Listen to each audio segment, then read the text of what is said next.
Aita for refusing to do the morally correct thing. Death brings out the absolute worst in people. My father passed away without a will, bank assets had passed to me. Everything else goes through probate. I am an only child. My parents were married before I was born, separated when I was young and divorced when I was in my 30s. After his death, 2 of his siblings and their family claimed I wasn't his biological child and they were entitled to his estate. They asked me to do the morally correct thing and gift it to them. Probate was contested and ruled in my favor, but they are still upset, claiming they will file civil lawsuits until the truth is revealed. Aita for refusing to give them anything and not entertaining any conversations related to this. My father was involved in my life, there is no doubt in my mind that I am his child. Stories number 2. Aita for reporting an ER doctor for offering me $10,000 not to terminate my pregnancy. Advice needed. I had already planned on having an abortion, but before I could even take the pills I started bleeding naturally. I went to the ER to be sure I was okay, I was, and when asked what local obgyn I wanted to be referred to, I told the DR that I didn't need a referral. She asked me why and I told her that I wasn't continuing the pregnancy. The DR looked at me and said, "What if I gave you $10,000 and you gave the baby to me?" She chuckled after she saw my face drop and I said, "Sure, find a way to transplant this fetus into your uterus and grow it yourself and it's all yours." More awkward laughter. Should I report her? LOL. I'm imagining her saying that to someone younger and less strong-willed than me and it just seems so wildly inappropriate. Edit. To clear things up, I still took the pills after this ER visit. For those of you trying to compare this to my singular other post on Reddit. I started bleeding naturally beforehand, which warranted the ER trip to rule out other complications. Stories number 3. Found out I was a major part of my grandma's will, was supposed to get my part at 25 and 30. I'm 38 and have received nothing. To start, her will was done in Washington. I knew I was in my grandma's will, but didn't know to what capacity, so had to go contact the county the will was done in to get a copy. I received the will in the mail this week and was shocked to find out how big of a part one had in the will, but didn't start until I was 22. The assets were to be split into 3 when I was 22. My 2 uncles were supposed to get a third each and the rest was to be saved for me. When I was 25, I was to get a half of what was left. When I was 30 I was to get the rest of it and the trust was to be terminated. The estate was closed in 2005, I was 19. I got 0 notification and actually no notification of anything about this. The original lawyer no longer works for the firm that he was at, he's now an attorney for a city in WA. The lawyer he passed all his files to, passed away in 2018.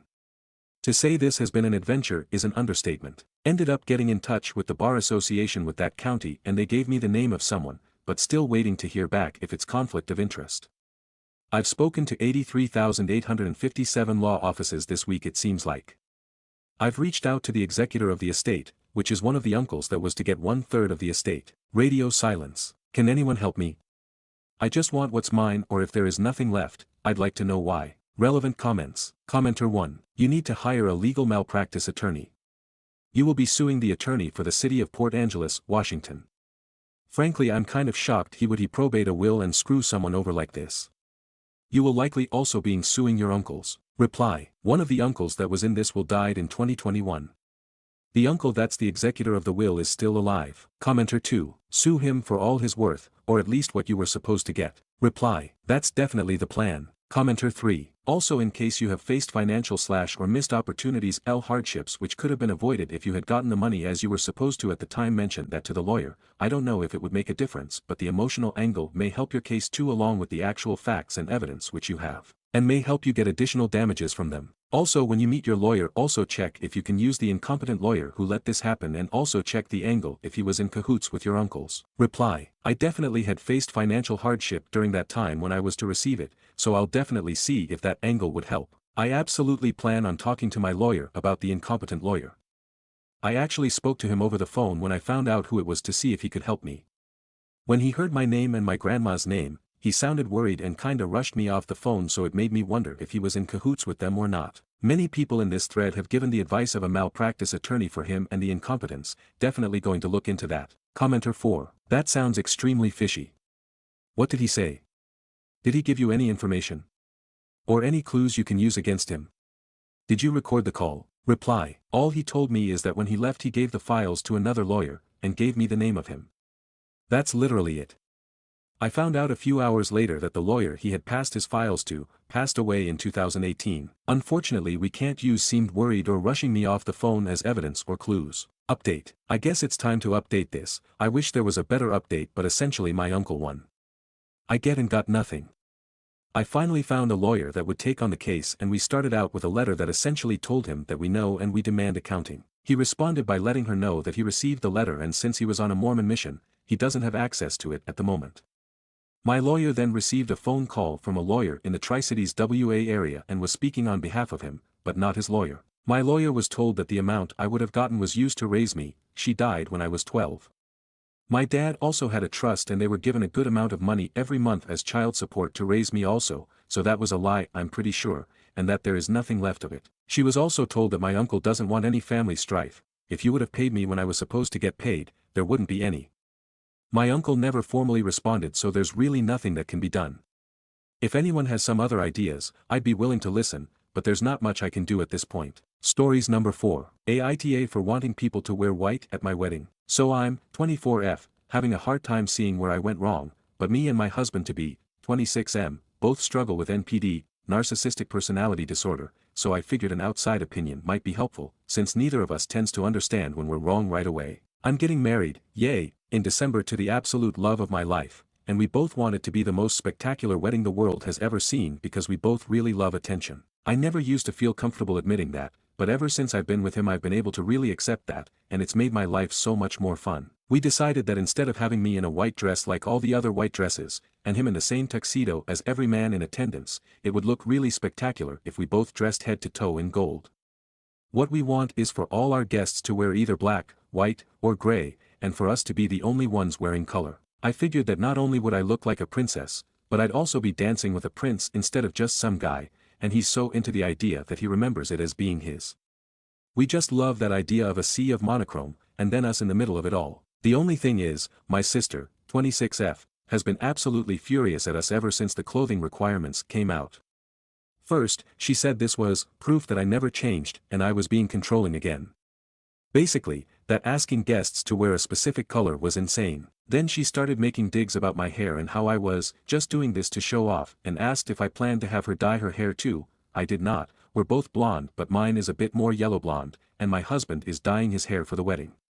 I admitted to that, but also pointed out that it's my wedding and it's normal. Then she accused me of trying to upstage everyone else's wedding dress, basically implying that I was trying to get everyone to show up in wedding dresses so I could compete with them and make myself look even better by comparison. This was not ever the plan. When I mentioned what she said to my husband-to-be, his eyes kind of lit up in this really cute way and he said we should encourage people to actually wear their own wedding clothes, but we decided it would probably be actually terrible of us. We decided to let our families wear copper if they wanted, so they would stand out as a nice accent to gold, and then my sister would also get to stand out. I was totally willing to pay, and said as much. That was when she called me a spoiled child, and said she wasn't like me and wasn't in this for herself, and wanted all the guests to be able to wear normal wedding clothes, and that nobody in their right mind would be comfortable wearing white to a wedding. TLDR, I want all my guests to wear black, white, or gray to my wedding, and my husband and I to wear gold. My sister thinks this is horrible and I'm making everyone feel uncomfortable. Aita. Sum of comments. Commenter 1, it sounds like a really pretty wedding. I don't think upstaging everyone who has ever had a wedding is the goal here, but I also think every person who has a wedding wants it to be special and memorable in their own way. Kinda weird your sister doesn't feel that way. Reply, she's really against events where I get attention. I get it, considering how I was before I knew I had NPD and how to handle it, but I guess I thought a wedding was an appropriate time to want attention, you know. Commenter 2, have you tried to make things right with her since your diagnosis? It can be a bit traumatizing to have any kind of relationship, familial or otherwise, with someone who has NPD. Reply, I have. We went to therapy together when I was 18, and since then, our relationship has been 100% on her terms. I really do want to make things right, and have been trying to for a long time. Commenter 3, I wonder if your sister is just kicking back because you're not having a traditional wedding and she's jealous of the attention you'll receive. Reply, she had a really traditional wedding last year, and I wasn't actually invited to that, so I don't know a lot of details, but I know she wasn't happy with how it went. I do think that my dress code is pretty simple, especially since, not to be macabre, but everyone has funeral clothes, right? Commenter 4, NTA it's your wedding and this is your special day. If anyone has a problem with that they shouldn't come. Reply, I do want her there, though. Like, if I'm being unreasonable here, I'd rather know than not. Commenter 5, can I ask why you had been excluded from her wedding? Reply, ever since I was 16, she hasn't wanted me at any events focused on her. She asked me to stay home for her high school graduation, all her birthdays, her college graduation, and I couldn't meet her child until a week after either. We sometimes celebrate alone, but when we were growing up, I would do something to grab attention pretty often, at basically any event I was invited to. I've done a lot of growing up since then and apologized a bunch of times, but she still doesn't trust me. Commenter 6, may I ask what you mean by stealing the spotlight? Was it on purpose or was it that you naturally draw attention? Reply, it wasn't like it was malicious, but it wasn't exactly not on purpose either. I just absolutely love when everyone is watching me, and I'm pretty good at a lot of things. On my sister's 17th birthday I gifted her a song I wrote. I got the idea from a TV show, and everyone spent the rest of the party saying how good I was, and that was one of the big things she brought up when she first banned me from her events. I honestly just loved the attention and it didn't occur to me that what I was doing took something away from her, because I figured everyone loved watching me so I was just making her parties better, and I thought she also loved watching me. I get it now, and I get that what I did was really wrong, but I didn't understand at the time. Commenter 7, how in the world could you see nothing wrong with taking all the attention? Reply, I honestly didn't think I was doing anything bad. A lot of people liked watching me do things from when I was very young, and my dad always said that when I performed it made people happy. I always figured that, when I performed, I was making a party or event better for everyone, and I thought my sister also liked to watch me, and I loved it a lot. Everything seemed to reinforce that this was a good thing, and I never thought about it as taking something away from my sister. Commenter 8, sounds like you have a good amount of insight into your self-centeredness and are trying to work on it. Reply, thank you. I'm doing my best to grow and be better than I used to be. I know I'll never not be a narcissist, but I'm trying to be more careful not to hurt the people around me or take attention away from other people's accomplishments. Commenter, downvoted NTA. Are you sure you have NPD and aren't just the family scapegoat? Reply, I definitely have NPD.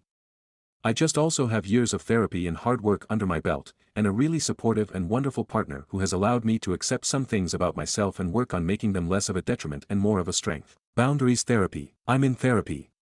It's been a little tricky to have it be as consistent as I would like, but for now I am in every other week. I know I'll always be a narcissist, no matter what I do, and I want to still be able to have good relationships where I don't hurt or take things away from anyone. I've said something very similar to what you quoted a few times. Her boundaries are pretty simple. We only really meet up at either family gatherings, or one-on-one in a private space. If we meet one-on-one, I'm not allowed to talk about myself, my life, or anything I'm accomplishing or working on unless she specifically asks. At family events she'll be at, I need to send her what I'll be wearing ahead of time and have it be non-attention seeking, and I can't perform, sing, dance, etc., or talk about anything I'm working on unless I ask her permission first, and if she says no I can't ask again. If she tells me she needs to vent, then I can't react or get upset about anything she says to me or tell anyone else about it. That's pretty much everything. It can be tricky at times, but I know that's mostly my disorder, and it's worth it to have her in my life. Commenter, sorry to comment on this post 3 times, but it's really alarming me. She has to okay your outfits even if it's an event that is not focused on her. You are not allowed to talk about yourself whatsoever without permission. I hope someone with more experience with N.PD can tell me if there is a healthy rationale behind this, because I think you love your sister so much are not able to clearly see that she is controlling you and is frankly, really mean to you. Reply, I'm only not allowed to talk about myself at all when it's just us, and then I'm not supposed to ask for permission. When we're at family gatherings, I can talk about myself generally, like my relationships or music I like or anything. I just can't talk about goals or projects I'm working on or accomplishments of any kind without checking, because it's a form of attention seeking. Like, most recently, I had to check if she was okay with me talking about learning how to make pizza from scratch for my husband to be, but she said it was fine as long as I talked about the learning process and didn't, like, offer to teach anyone anything or say how great I was at it or anything. The outfits thing can be frustrating, especially since she almost always shoots down like 3 or 4 outfits before accepting something and it's usually way too hot, but it makes her feel way more comfortable so it's not the biggest deal ever. Attention. It's more like, whenever everyone is paying attention to me, I just feel so happy, and it's like the best feeling in the world, and sometimes when nobody pays attention I feel, it's just horrible. It's like I feel like I only exist if someone is watching. When I'm alone, I barely even have any feelings. It's just all dull and meaningless. But yeah, it did accumulate in me stealing the spotlight when I shouldn't have.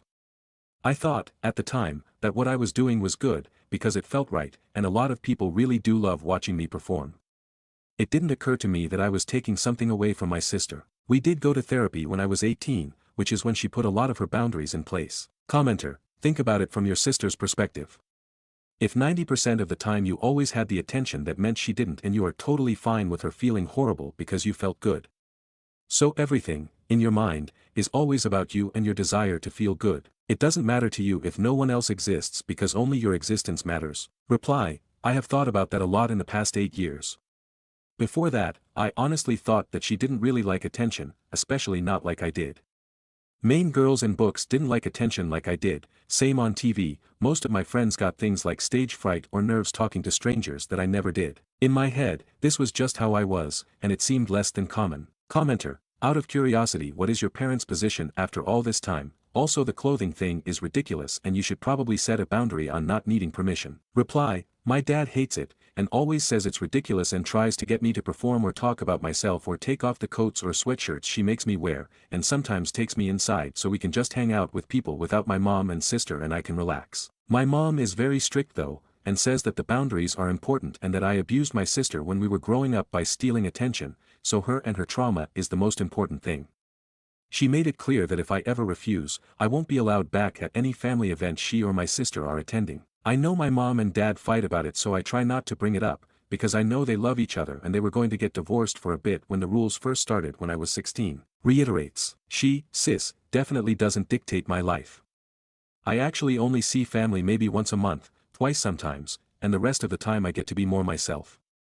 I still try to be more respectful, and not awful, but I actually love fashion and my hair and performing. My husband-to-be and I go to karaoke every week at least once, and I'm in a local musical right now. I'm voted in a update post. My husband and I just recently celebrated our first anniversary, and I was thinking about all the dress code drama when I remembered this account and thought it would be fun to give y'all a little one-year update. After I made my original post, my husband and I decided to contact my sister and parents and have a sit-down discussion about the situation. He offered to take everyone out to eat, and we had this really long discussion about my sister and my relationship. My sister said she made a promise to herself never to let that happen again, and that if I wanted her in my life, I needed to be a normal person. My husband told her that if she was going to keep humiliating me for something I did as a child, then she wasn't a normal person either. It became a bit chaotic. My dad took our side, and said my sister's taking things too far. My mom took my sister's side, and said that, since I have NPD, I'm not capable of real change and if they ever give in at all they'll be hurting my sister. It ended with my sister calling my father an enabler and threatening to cut him off. It wasn't a great dinner overall. What surprised me is my sister's husband. She called me the next day at his recommendation, and we talked for a long time. She told me that she doesn't want to feel like a side character in the My Name show, and that was how it was for all our childhoods. I told her that I feel like I'm not allowed to have meaningful relationships with any of our family, since she restricts what I say and do and where around them. I pointed out that she controls my clothes for like every family event, and this is my wedding, and she admitted that was a good point. Eventually, she agreed to attend the wedding in a really cute black and white checkerboard dress and leave if it became too much. The wedding itself was incredible. It was the second best day of my life so far, and my sister said she was genuinely happy for me. I felt like a princess in a fairy tale the whole day, and my husband was the handsomest prince in the universe. The whole thing was under the stars, it was perfect. I could talk about it forever, but character limits. As a wedding gift, my sister told me that she was going to start letting me wear what I liked at family gatherings, and talk about my accomplishments, and talk about myself when it's just me and her a little. And she has, and it's been great. The only better gift I got that night was my husband himself. This past year has been the best of my life, and I genuinely feel so much better about life and family these days. I'm a girl mom now, and I'm so glad my daughter gets to know her aunt and cousins too. I'm even allowed to babysit for my sister sometimes. TLDR, everything really worked out, and it was a lot because this place helped me have confidence that I wasn't wrong. Thank you guys so much, and have a great new year. Sum of comments. Commenter, I am glad your wedding turned out lovely and your relationship with your family has improved. Well done, your hard work being a better sister and daughter has started to pay off. Reply, thank you so much. Yeah, it's been really incredible. My mom even came to see a musical I was in this year, which is the first time she's done that since I was 16. Commenter, how did you come to realize and value relationships? Reply, I've always valued relationships. I want to have people in my life, and I do love my family. I just didn't understand that me getting attention took away from other people. I really, really love attention, but I figured that was just a me thing, since other people get stuff like stage fright, or nerves talking to strangers or crushes, and a lot of people are shy or don't want to be center of attention. It didn't occur to me that the stuff I did was bad. Commenter, I hope you're not discouraged by some of these comments.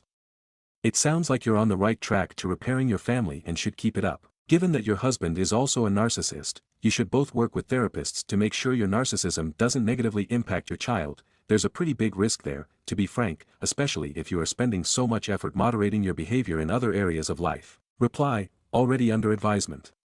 We're doing everything we can to stay aware of what kids of narcissists can experience so we can avoid it.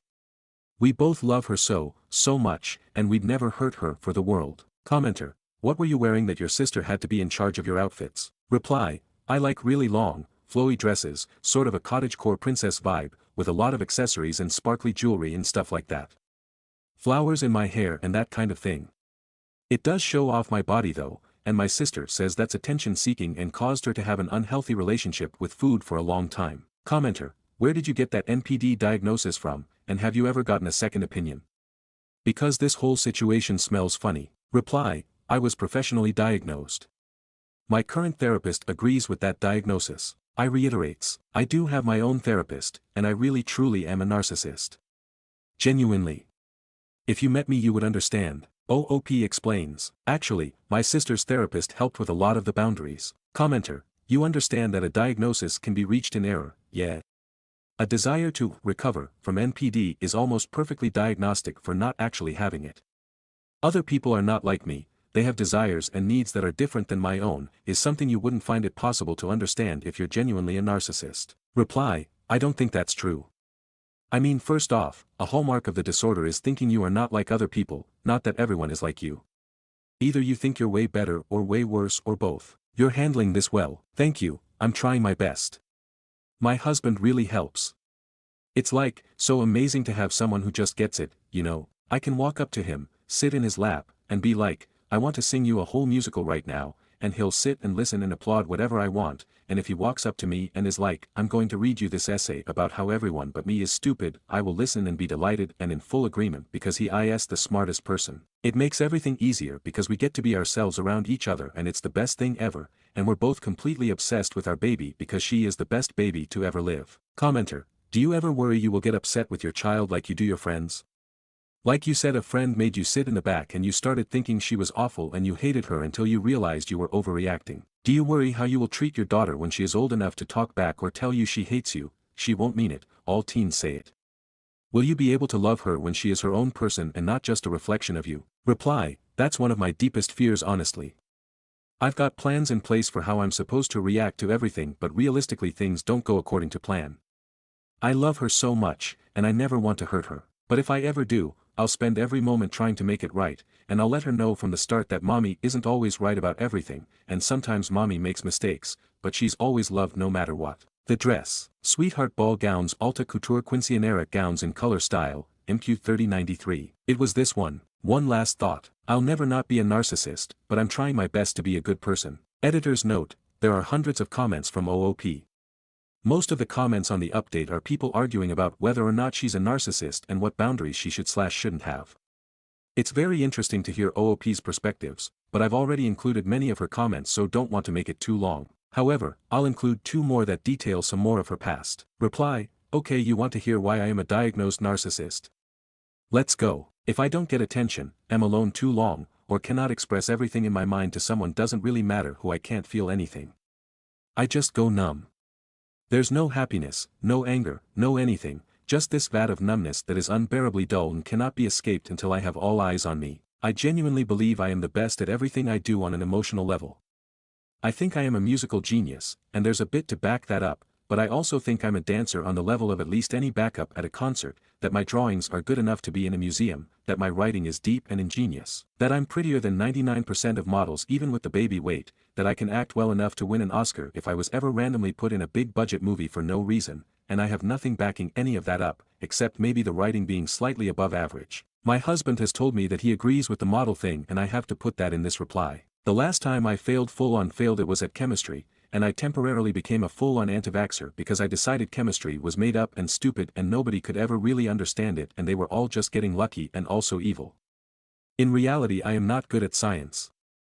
I still kind of resent scientists. I also decided that my teacher must be madly in love with me and punishing me for being so beautiful because he didn't want his wife to divorce him. That is how my mind works when I am not good at a thing. I recently sat my husband down, told him that I had rewritten a whole musical to be about another character, and how it was so much better than the original. One woman showed both the original and then mine in front of him without even my piano and demanded he tell me in detail all the ways mine was better than the original. He has never seen the original or read the book it was based on first. I will talk and talk and talk and talk and talk.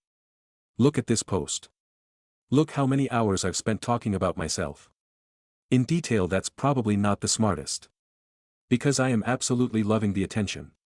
I've had 4-hour conversations in which the other person said maybe 10 sentences max. My husband wants to inform you that it is more like 10 words. My friend had me sit in the back seat instead of shotgun while she took me and 2 other girls to a very expensive concert for her birthday, and I decided she must secretly hate me and that she was boring and mean anyway, and by the time we reached the show I was sure I'd go no contact after. Only to realize the shotgun friend was the only one not sitting next to her in the show, and she was trying to be fair and immediately remembering that actually she's really smart and kind and fun and I love her. I told her all this to her face the next day and she said she could tell because she saw me glaring at her in the rearview mirror. I throw a ball on my birthday. A literal ball. We save up all year and I get a fancy dress and rent a ballroom. I make my friends call me Princess, my name, and pretend to be my ladies in waiting. The princess thing is actually pretty consistent in my life. I have tea parties at least once a month too. I am not a poor little meow meow with a misdiagnosis. I'm a person who has more than one personality trait, and honestly I don't like that so many people want to say it's wrong, because my husband has the same diagnosis and so do a lot of my close friends, and they're the people I am able to be myself around best, and who most understand me. It hurts to hear them disparaged even if you're trying to uplift me in the process. How the husband relationship works? Well, my husband and I just each see the other as an extension of ourselves, and we love each other. I have a princess complex, he has a hero complex, we require the other to fulfill that. For our friends, there's definitely some competition there, but there's also a lot of mutual enjoyment. One of my friends is a pretty famous influencer, and she's great to have around, because she gets us VIP treatment everywhere. She took the pictures for my wedding. We do fashion together, and I get a steady stream of promotion gifts from her because we have very different coloring and what looks good on me almost always looks not as good on her. And vice versa, I suppose. Another of my NPD friends is an alto and I'm a soprano, and so we're usually going for different roles in musicals. Basically, as long as we each have a defined niche, we can agree our group in total is the best and each of us is the best at our role. I'm the best blonde soprano musician in the group and I don't mind if other people are the best at their own thing, because I don't do social media/sing alto whatever else. Stories number 5. Wibta if I report my otherwise well-meaning coworker to HR for unwanted advice she's been giving me. I've been having beef with my coworker, Lauren, since she started working in the same office as me a year ago. I am a tomboy and been so my entire life. I look like a guy, I like to dress like a guy, and almost all of my fashion icons are guys, but I'm straight and female and I am comfortable with who I am. It just so happens that I prefer to wear menswear for a plethora of reasons. Having short hair and an allergy to certain ingredients used in cosmetics makes me look even more like a dude. Lauren prides herself on being a straight ally, which I am cool with. She does her own thing, that is totally fine. What isn't fine by me is this weird fixation she has had on me ever since we met. Lauren is convinced that I am a closeted transman. When we are alone, which I make a point to avoid to begin with, she is always telling me how she will support me when I come out and how she has all this advice for people like me. She goes out of her way to track me down and tell me about these blogs about people like me, which is cool, but please leave me alone so I can do my job. She once even asked me if I ever thought about doing hormone treatment. She creeps me the fuck out. So, thankfully I haven't seen Lauren face to face since our office began working from home. But every now and then, Lauren will try and reach out to me to talk. Which I ignore, of course. That is until last night, and the reason why I am writing today. I don't know how she did it, but she sent me a personal email containing a link to a psychiatrist who specializes in counseling pre-op, pre-hormone therapy trans men and women.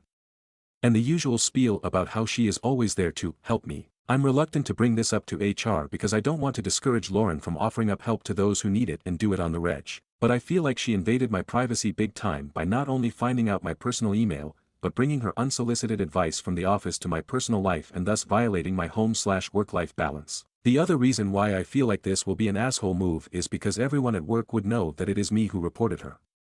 It's no secret about Lauren's behavior around me. I don't know if anyone else has reported her, but if I do and she gets fired, then this is all going to come back to me and I would be in trouble with my colleagues. While our office environment is pretty neutral, some of my coworkers are friends with Lauren and I am afraid that they will blame me. I just need a second opinion. I don't know how long I can take this harassment, but whipta if I report my coworker to HR for harassment. I don't need her advice, I don't want her advice. I just want Lauren to leave me alone. Edit, yes, I have told her I'm not trans. She is still convinced that I am in denial. Edit 2.0, holy shit, her behavior is not okay. I am reporting Lauren to HR first thing in the morning. Thank you for helping me see that this is all fucked up. Verdict, not the asshole. Relevant comments. Commenter 1, have you discussed any of that with Lauren? Reply, yes, along with telling her to leave me alone and that I am busy and that I am not comfortable talking about this. She still thinks I am in denial. I don't know what her deal is. Commenter 2, NTA, this is harassment, and you are well within your rights to speak with HR. It is up to HR how they will handle it. You can let HR know she has good intentions, but that she needs to be spoken to about appropriate workplace behavior. Reporting to HR doesn't mean someone automatically gets fired. You should also try to be more explicit with her about the fact that you are not trans, you are happy the way you are, and you do not appreciate the unsolicited advice. If she still doesn't listen, HR is your next step. Make sure to keep a record of everything she does and everything you do in response to protect yourself. Written records are very important in the all too common situations where someone tries to go on the offensive after a complaint. Written records are a good backup if you ever have to defend yourself. Reply, tried to many times to count. She still comes back. I have the email saved, and screenshotted, and backed up on my emergency flash drive. Commenter 3, NTA. She isn't an ally, she is a person in love with her self-perception as an upstanding person. She's trampling all over your reality in order to create a version of events where she can be the hero in your story who allowed you to find your true self. It's not okay, and if she won't stop on her own, you absolutely need to go to HR. Update. Hi guys, it's Tomboy Troubles 2020 here with an update. It's been a while and a few things have happened. Some great, some shitty, but there's a happy ending.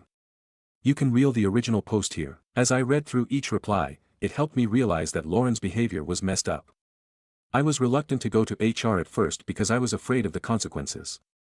I have friends who are LGBTQ+ who often talked about how they wish they had straight allies back when they were coming to terms with who they are. A few stood by her because she's the ally they wish they had. Considering how people are so quick to cancel over disagreements, I was afraid of getting cancelled myself. It took a lot, but I went to HR. We had a Zoom meeting with Lauren, a mediator, and myself, but it resulted in a slap on the wrist for Lauren. I was really pissed. It felt like Lauren got away with it. Aside from a whiny email from her where she insisted she was just trying to help, which I also reported to HR, Lauren stopped talking to me. That is until a few months later. Due to current events affecting our industry, there were mass layoffs at the start of November. I was spared, but Lauren lost her job. Since then, I haven't heard back from her and I doubt I will see her again. Good riddance. Another thing I wanted to add, and I think you may find this interesting. As it turns out, I'm not the only person who made a complaint about her. So many of my coworkers had issues from her going back to when she was a new hire. I won't go into too much detail, but here's a few incidents that stand out. Lauren pressured an intern to come out when he didn't feel comfortable. She gave a bisexual coworker shit for going on a date with a man after breaking up with her girlfriend. She attempted to get someone's mystery novel blog cancelled. She constantly but in people's conversations to offer her own, unsolicited, advice, etc. Honestly, I could write a book about it. But long story short, Lauren was an obnoxious coworker masquerading as an ally and everyone suffered for it. So, that's it. Lauren was fired. We're still working from home, but I feel that the vibes at the office will feel much lighter now that she is gone. If I have anything else to say, if there is someone who is harassing you into being someone you aren't, tell someone. Tell anyone. They need to know that what they're doing isn't okay. Going forward, I'm going to stand up for myself. Thank you all so much. You are all awesome. Also, guess who got a proposal on New Year's Eve? This lucky tomboy. And you can bet that I'm going to get married in a tuxedo. My husband-to-be thinks one of us should wear a white tux and the other a black one. What do you think? TLDR, Lauren got fired. Finds out she is a shitty person. I learn a lesson in sticking up for yourself. I'm getting married. Stories number 6. Aita for being upset that I found out my wife was pregnant via social media. I'm 29, and she is 27. We've been together for 4 years, married for 2, both from the same hometown but currently living in a different city. She's at our hometown for a family event, and I stayed back due to work. We've been trying to get pregnant for 3 months, and now it's happened. The problem is the way I found out about it. My friend congratulated me by posting a screenshot in our group chat, a screenshot of an Instagram story posted by one of my wife's friends. The post was my wife crying and hugging some of her friends, with the caption, "You are going to be the best mom." I called her right away, and she answered pretty quickly, saying, "I have news, babe." All I said was, "I know, you're pregnant." She replied, "Wow, babe, how did you know?" I just said, "Saw it on Insta." "Didn't think to call me first, huh?" She said, "What? I didn't post anything." I responded, "Yeah, but your friends did. That's one way to find out I'm going to be a dad, thanks," and I hung up. I was furious. She kept calling me, and I didn't answer until my sister called shortly after. My sister asked me what was going on because she'd just arrived at my in-laws' house, and everyone was freaking out, fighting, and my wife was locked up in her room. I told her what happened, and she said, "There's no way she would do that." I replied, "Well, she did." My sister said she was going to find out what was going on. A little later, my sister called me back and explained everything. At that point, I'd calmed down, thinking it was just a crappy friend who decided to post without permission. But my sister filled me in on the details. My wife was late on her period and, while hanging out with a friend, they thought, "What if you're already pregnant?" So they bought a bunch of pregnancy tests, all of which came out positive. They freaked out, told her parents, and then texted some friends in town to come over. From the time she found out to the time her friend posted on Instagram, only 2 hours had passed. My wife told at least 10 people before telling me. For the record, my sister told me that the argument going on when she arrived was because the other friends were upset with the one who posted on Instagram. Apparently, they all thought it was a shitty thing to do and were mad at her. But they also couldn't understand why my wife hadn't told me sooner. I finally called my wife, and she was crying. She apologized and said she'd been planning to surprise me, which was why she hadn't told me yet. I was skeptical and pointed out that if she'd really wanted to surprise me, she wouldn't have been ready to tell me right when I called. She went silent, and I told her I needed some time to think. She yelled, saying I couldn't just walk away and that we needed to talk about it. I replied, "Why do we need to talk?" "So you can lie again," and I hung up. A ton of people have been messaging me, but I'm honestly exhausted. I don't know why, but this has drained me. I've cried randomly, which is unusual for me. I'm not a crier. This isn't supposed to be a huge deal, but it feels like I've been hit by a truck. My sister sent me a message that really stuck. "Hey, I know this sucks, and it was crappy of her, but don't let this ruin it for you. You're going to be a dad. You're going to be an amazing dad. This is great. The only thing keeping me going right now is knowing that I'm going to be a dad. I've dreamed of this, and all I hope is that this baby is healthy. I'll probably swallow my pride and pretend I'm fine just to avoid making my wife too emotional during the pregnancy. But I'll do that tomorrow. Tonight, I'll just sulk." Edit. I posted this into the Reddit void, thinking nothing of it and woke up to thousands of comments and dozens of DMs, holy shit. Thank you so much for caring. Just to clarify a couple things, do I think the baby might not be mine? Classic Reddit LOL. No chance she cheated. She works from home and we have home security cameras inside the house, so that's not happening in our house. She does not do girls' nights. Her best friend in the city we live in is a female coworker of mine and we hang out the three of us often. They text each other a lot but almost never hang out one-on-one. If they do, it's at our house with me in the next room. Also, my wife is the clingiest person alive. Like, when I'm at work, she texts me every 30 minutes, and when I'm at home, she is always at least in the same room I'm in if she isn't cuddling up to me. When we are out, she is always holding my arm, my hand, literally does not leave my side. I honestly actually love it most of the time. I feel loved, but it is too much sometimes and we had a fight about it weeks ago. I even questioned if this fight was the reason she didn't tell me right away, but it's probably not it. On her friends, they are all very nice people. I've known them for a long time now. My sister is part of the friend group, and some of them have been friends since they were like 12. My wife is the only one that lives in a different city, so they always hang out a lot when she is in town. I cannot emphasize enough how out of character this whole situation is for her. She has many flaws, like every other person, but being inconsiderate is not one of them. That's why I woke up in the middle of the night with a feeling like I'm actually completely wrong on this because she would not do this on purpose. There is no way, so I sent her a text just saying that everything is fine and that I will drive the 4 hours down there to talk. She was actually awake and asked if she could call. She did and said she wanted to come home. I said that I was going over there to pick her up. She asked, "Are we okay?" I just said yes, and she started to cry. I told her that I'm very happy, and am dying to see her, but we will need to talk about it. She calmed down a bit after that. That's when I opened the post again and saw all the comments. I asked for a day off, and my boss was fine with it, so I'm actually going to my hometown right now. I will update when it's all settled. Update, Aita for being upset that I found out my wife was pregnant via social media. Hello again. Things have settled down now, and I feel like I have all the information, so I'm here to give y'all an update. When I got to my in-laws, my wife was sitting on the sidewalk waiting for me. She jumped on me and kept apologizing, just hugging me and saying how sorry she was. We went to her room, and I told her I was really tired and wanted a nap before our talk. We slept holding each other. When we woke up, our talk felt like an endless circle, me asking what happened and her saying that she was stupid and that it was her fault. She kept saying it didn't matter what happened because she screwed up a big moment in our lives.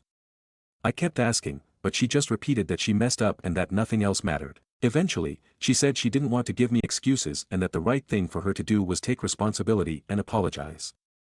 I eventually gave in, told her she was forgiven, and said everything was fine. Still, I went to talk to her friend, the one who was with her all day and bought the pregnancy test with her. Her story was that, right after my wife tested positive, they spent about an hour freaking out and talking about ways to tell me or surprise me. Eventually, my mother-in-law got home, and they told her. Together, they decided to invite their girlfriends over to discuss ways to tell me. The friend went over all their ideas, and I 100% believe her. She also said it was discussed with the group that I didn't know yet and that they should all keep quiet for now because we hadn't decided when to announce it. She says the one girl who posted it on Instagram absolutely did it on purpose. She had been told not to say anything to anyone, and, at that point, they were even discussing ways to tell me with her. The picture she posted was taken when another friend had just arrived and heard the news.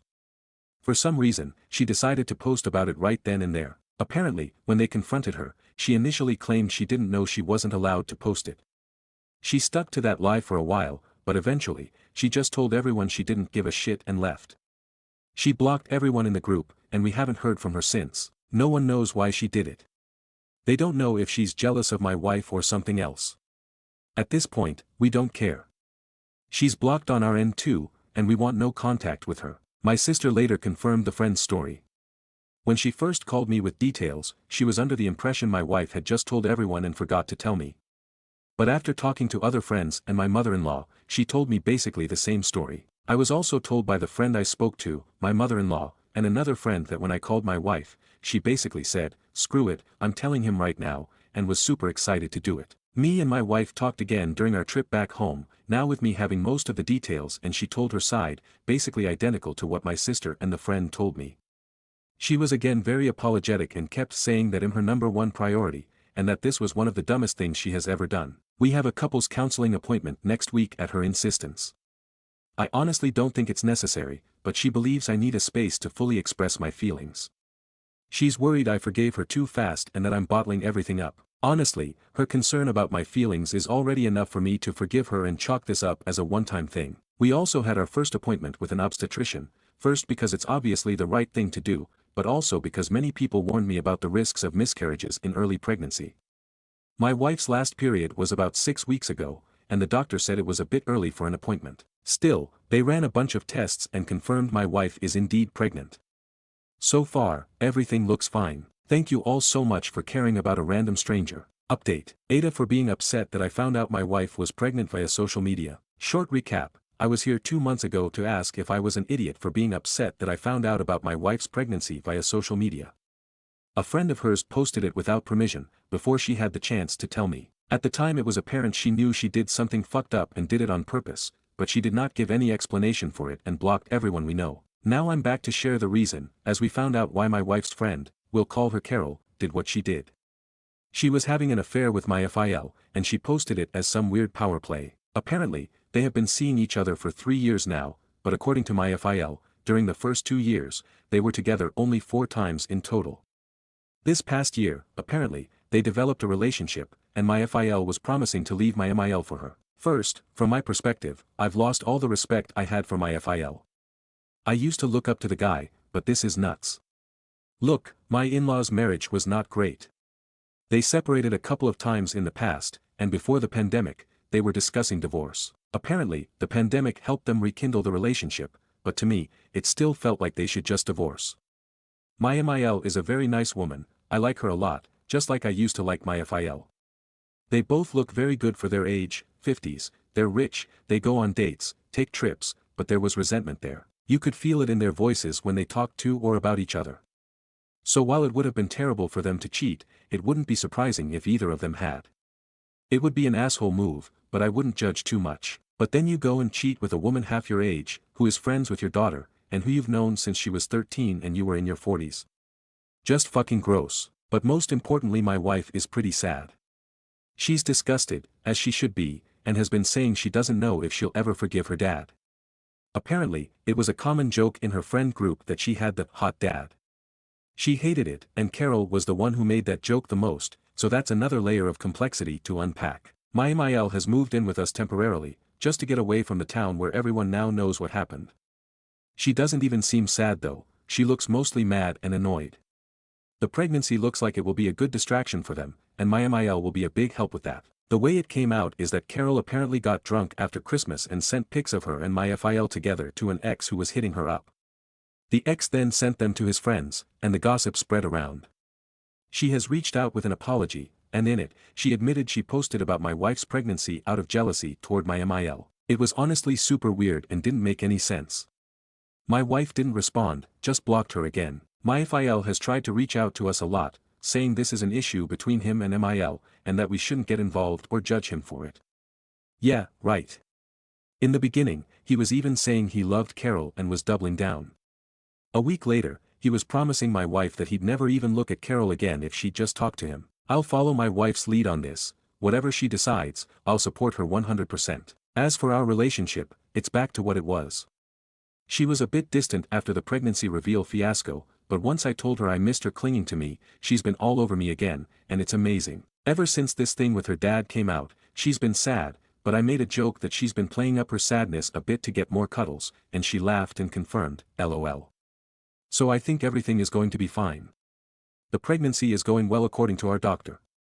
Apart from this mess, things are okay. TLDR, FIL was having an affair with the friend that posted the pregnancy.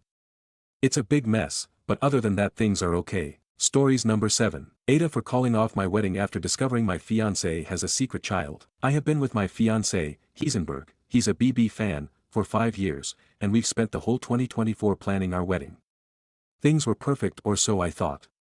After the new year, while helping him clean out his office, I stumbled upon a stack of old letters addressed to him. I was so curious, so I opened one and discovered they were from a woman claiming he was the father of her 7-year-old son. At first I thought it had to be a mistake. When I confronted him, he admitted everything, that he'd had a brief relationship with this woman before we met and the child is his. He confessed that he's known about his son for years but chose not to tell me because he didn't want to complicate our relationship. He also claimed he occasionally provides financial support but has no active involvement in the child's life. I was devastated. Not only did he keep such a massive secret, but his lack of involvement in his child's life made me question his character. I couldn't stop imagining what else he might be hiding. Despite loving him deeply, I've decided to call off the wedding. I feel betrayed and can't imagine building a life with someone who would keep something so significant from me. He is begging me to reconsider, saying he's ready to be open about everything and involve his child in our lives. Still, I can't shake the feeling that trust is broken beyond repair. Am I the asshole for calling off the wedding?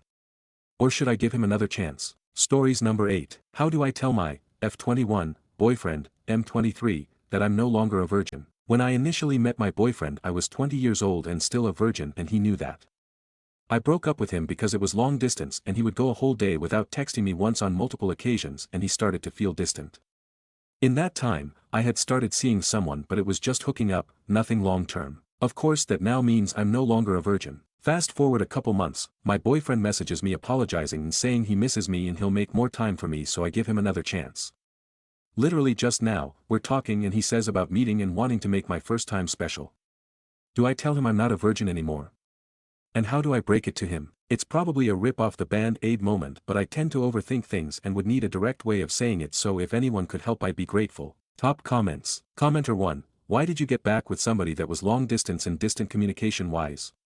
Anyways, tell him. Comments 2. This is a perfect test to see what kind of person he is, and whether or not you want a relationship with him. You two were broken up when you lost your virginity, so you did nothing wrong. If he loses his mind and freaks out, move on. Sure, it's gonna hurt to hear, but he had his chance. Update comment. I said I was glad he brought it up because I didn't know how else to mention it, and I told him everything. His response: give me a hard time about it. I'm joking, but I hope he was shit. Thank you guys for your responses though, haha, just another case of me overthinking. Stories number 9. Aita for sacrificing the guest room instead of the office space. My husband and I live in a 3-bedroom apartment. We sleep in the master bedroom, and until earlier this year, the other 2 were a guest room and an office space we both shared. Our first child was born in October, and we decided to turn the guest room into his nursery. We thought about sacrificing the office instead, but decided we needed it more than the guest room. I work on site, but I also do some freelancing from home, and my husband works hybrid. We don't need to do our work from the office, but it's more comfortable and less chaotic, especially now that we have a baby. On the other hand, we rarely have guests over. If we do, the office is big enough to set a mattress, edit, a normal one, not an air mattress, on the floor. My father lives in a different country. He's traveling here for Christmas in about a week, and this will be his first time meeting my son in person. Last time he came, I was pregnant and we still had the guest room, so he stayed there during his visit. A couple weeks ago, my father called to ask whether he could stay at my apartment again this year. I said sure, but we don't have the guest room anymore, so he'd have to sleep in the office. He asked what I meant, and I told him we'd turn the guest room into the baby's nursery. He then asked why I hadn't gotten rid of the office instead. I explained my and my husband's reasoning. My father got annoyed and said, whatever, I'll get a hotel, before hanging up on me. The next day, my father texted me. He said it was selfish and inconsiderate of me and my husband to keep an office we don't actually need over a room to properly house potential guests. He added that he didn't raise me to be such an awful hostess, and it's insane of me to think people would be okay sleeping on a mattress on the floor. My sister is siding with my father, and I'm starting to doubt myself here. Aita. Sum of comments. Commenter. As for sister dear, does she live nearby to you? Maybe she's afraid dad will hit her up. Or, does she live far away, and was figuring on using your guest room for some free lodging of her own? Reply. My sister is younger and still lives with our mother, 15 minutes away. She only stayed in my guest room once before, and has said she's perfectly fine sleeping in the office if she ever has to. Reply. Fitting a mattress on the floor still requires moving stuff around, which we have to put back in place later. We barely get visitors, so buying a bed frame wouldn't be worth it. How often he visits other info. He visits once a year. He visited an extra time earlier this year for a wedding, and stays for a little over a week. We never made any agreement that he could stay with me every time, but I have housed him before. The office isn't unreasonably small, but it's not huge either. It's a regular mattress, not an air one, and no idea where people got that from. My husband and I use the office at least 4 times a week. We don't plan on getting rid of it unless we have another child. My father is 60 and has never expressed any interest in moving back to my country, nor would I allow him to move into my apartment if he did. Commenter. Downvoted old people can't get up from the floor. You and your wife could swap beds with him when he stays. Let him have yours and you have the mattress on the floor. Alternatively, get a proper bed as minimum guest furniture, plus desk and chair as minimum office furniture. Reply. We can't fit a full bed in the office, nor do we need one. We barely have guests that would need it. I'm less than 2 months postpartum. I might be willing to swap beds with a guest in the future, but not now. Commenter. If you are worried about it, and 100% this is for your comfort, can the office fit a pull-out couch futon Murphy bed? It's slightly better than a floor mattress, but still gets the job done and isn't a nuisance in spaces that can accommodate it. That's what we did when we didn't have enough space for a dedicated guest room. Again, no pressure and you aren't obligated to house anyone for any reason. It just made us feel better. Reply. We can't budget for a Murphy bed right now, nor would we have space for a pull-out couch. A futon might work, but probably not a large one. I'll do some research on it later. Either way, I don't think we need a guest room. When we had one, it was used at most 4 to 5 times a year. Update post. Hey everyone. My father flew home on Thursday, so I feel pretty good about writing an update now. First of all, I have read most of your suggestions for rearranging my home to make it more suitable for guests, Murphy beds, futons, sleeper sofas, having a guest room with a desk instead of an office, etc., and while I appreciate your advice, most of them would not work. We don't have the space for a pull-out couch, can't budget for a Murphy bed and need more than just a single desk as an office. That said, my husband and I are looking into getting a small futon. Secondly, my father did end up staying at a hotel, but not without reluctance. I didn't really express this in my original post, but I feel like my father's annoyance about this had more to do with his expectations of me as a person than of my home. He's always expected me to prioritize others, even when it was uncomfortable or inconvenient for me. I shared a room with my sister for 6 years so he could have a guest bedroom he barely used. And to be honest, I never actually liked having guests over, especially for long periods of time. My father always loved hosting other people, but I always found it exhausting and uncomfortable. And now that I also have a baby to think about, I can't imagine entertaining a visitor for more than a few hours, let alone days. My father and I did have a fight about this, but I put my foot down and he booked the hotel. When he flew in, he visited us right away to meet my son. Throughout the holidays, things were a little tense between us, but otherwise fine. A few days after Christmas, we had a small discussion. I told my father that my husband and I are doing our research on a futon, but until then, the mattress on the floor is the best we can offer. I added that I was very upset about his initial reaction, and if he ever acts like this again, I won't host him at my place, futon or not. He can either book a hotel room or wait until my sister moves out of our mom's place. On Friday, after letting me know he'd gotten home safely, he apologized to me. I'm not sure how sincere it was, but I won't worry about that right now. My husband and I do plan on having at least one more child, so we might convert the office space into a nursery in the future. There's also the possibility of moving to a bigger place, but either way, a guest bedroom will never be a priority. For now, I'm more than satisfied with our living situation. I'm also glad we were able to deal with this peacefully, and my son's first Christmas was perfect. Thanks, everyone. Happy 2025. Sum of comments. Commenter, on Friday, after letting me know he'd gotten home safely, he apologized to me. I'm not sure how sincere it was, but I won't worry about that right now. Is it odd that with as little info about this man I have on hand, that I even went, oh wow, kinda surprising. Reply, he doesn't usually apologize. There was a lot of tension between us when I was younger because of that. The older I got, the more he started taking accountability. Commenter, I shared a room with my sister for 6 years so he could have a guest bedroom he barely used. He's an asshole. Reply, I didn't get my own bedroom until we moved to a different place when I was 17, and even then he wanted us to share again. I love my father, but I'm glad we don't live together anymore. Stories number 10. Aita for just deciding not to travel because my wife made reservations for Disney again. My wife Jess and I have been married for the past 13 years. We're both 39. After experiencing financial hardship throughout our 20s and early 30s, Jess and I are now fortunate enough to have the means to travel once or twice a year. The only problem is that Jess literally only wants to go to Disney World. We have been to Disney 9 times now, and every vacation we have ever taken together was to go there, including our honeymoon. So we go, we eat the Mickey Mouse ice cream, we wear the mouse ears, we stay in the official hotels, we see the characters, we ride the rides, we take the pictures in front of Cinderella's castle, and we come home. Every trip. I'm honestly beyond sick of Disney, and I never really liked going in the first place. Jess knows this, but she has no concept of travel beyond Disney. We're currently planning a trip for April, and Jess, as usual, said that we can just go to Disney. I explained that it sounds fun, but hey, why don't we go somewhere like Hawaii this time? Jess was confused. She asked why we would go to Hawaii.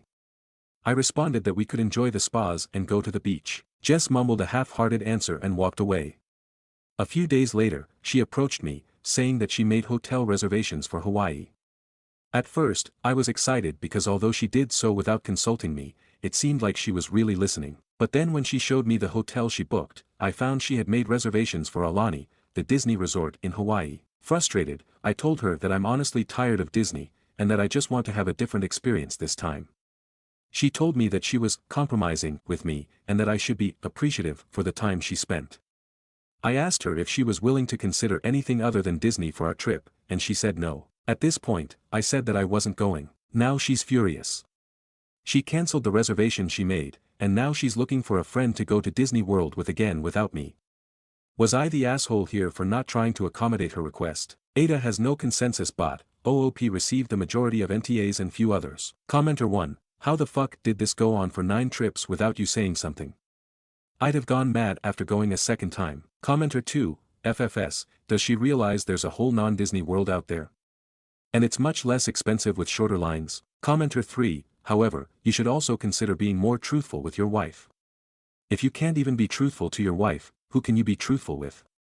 It obviously did not sound fun at all to you, so just be clear on that. In fact, the second time she booked the Disney trip you should have been honest with her and suggested something else. Commenter 4, at 39, it might be time to consider broadening her horizons and embracing more of what the world has to offer. Life is too short to be spent solely between home and Disney when there's so much out there waiting to be explored. Update. About a week ago, I made a post about an argument my wife Jess and I had. The TLDR version of it is Jess loves going to Disney World, and we have gone there for literally every trip during our marriage, which is now at an impressive 9 times. When I asked Jess if we could go somewhere like Hawaii, she suggested Aulani, the Disney resort, and I dismissed the idea immediately. This upset Jess. Here's the update. I screwed up. I know most people were giving me the NTA judgment, but Jess actually showed a great deal of openness to my idea. She took initiative by reserving the hotel because she wanted me to be happy. When I said, nope. No Disney, she felt that I hadn't put any effort into taking her feelings into consideration. And she was completely right. I hadn't. It was, in a twisted way, my form of revenge for dragging me to Disney World all those times. In the last post, some people commented about how Aulani barely even looks like a Disney resort at all. This is something I should have researched myself before I threw the gauntlet down with Jess. When I looked into it, it looks like a run-of-the-mill Hawaiian resort. In my defense, going to Disney World 9 times has kind of made me sensitive, and I'm fairly sure that on a Rorschach test I'd see nothing but mouse ears at this point, but I really should not have jumped to conclusions. A day after I made the post, I approached Jess and apologized. I was wrong. Yes, she might be a Disney adult, but aside from always wanting to go to their theme parks, she's never obnoxious about it. I said I was sorry, and asked for permission to reserve the hotel again. And Jess responded that she'd love to go to Aulani with me. When I told her that it's not really all that Disney, Jess said, of course I knew that. I wanted to go because my sister said it was beautiful. I'm a moron. Jess and I have replanned our vacation, and we're super excited to be going now. I came to this realization because a lot people pointed out some things I should have figured out myself. Thank you. Comments. Commenter 1, man did you get gaslit? 9 fucking vacations in a row to Disney, did she take your feelings into account any of those 9 times? Nope. Commenter 2, what do you mean she's never been obnoxious about it? She dragged you to Disney 9 times in your marriage, ignoring your communicating that you wanted to go somewhere else. When you put your foot down, she scheduled 10th Disney vacation, just at a different Disney location. Is this even me? Did she tie you up and gag you with Mickey Mouse ears, typing on your account? Because her behavior is not okay, and a 10th Disney trip when you said no more Disney is zero compromise on her part. Do you need to be extracted? Commenter 3, this update actually makes me sad. I'm sure Aulani is lovely. But Jess still is not considering your feelings. And you still aren't standing up for yourself. You need to communicate. Respectfully, calmly, and like adults. Maybe this is a good bridge to less Disney-centric vacations.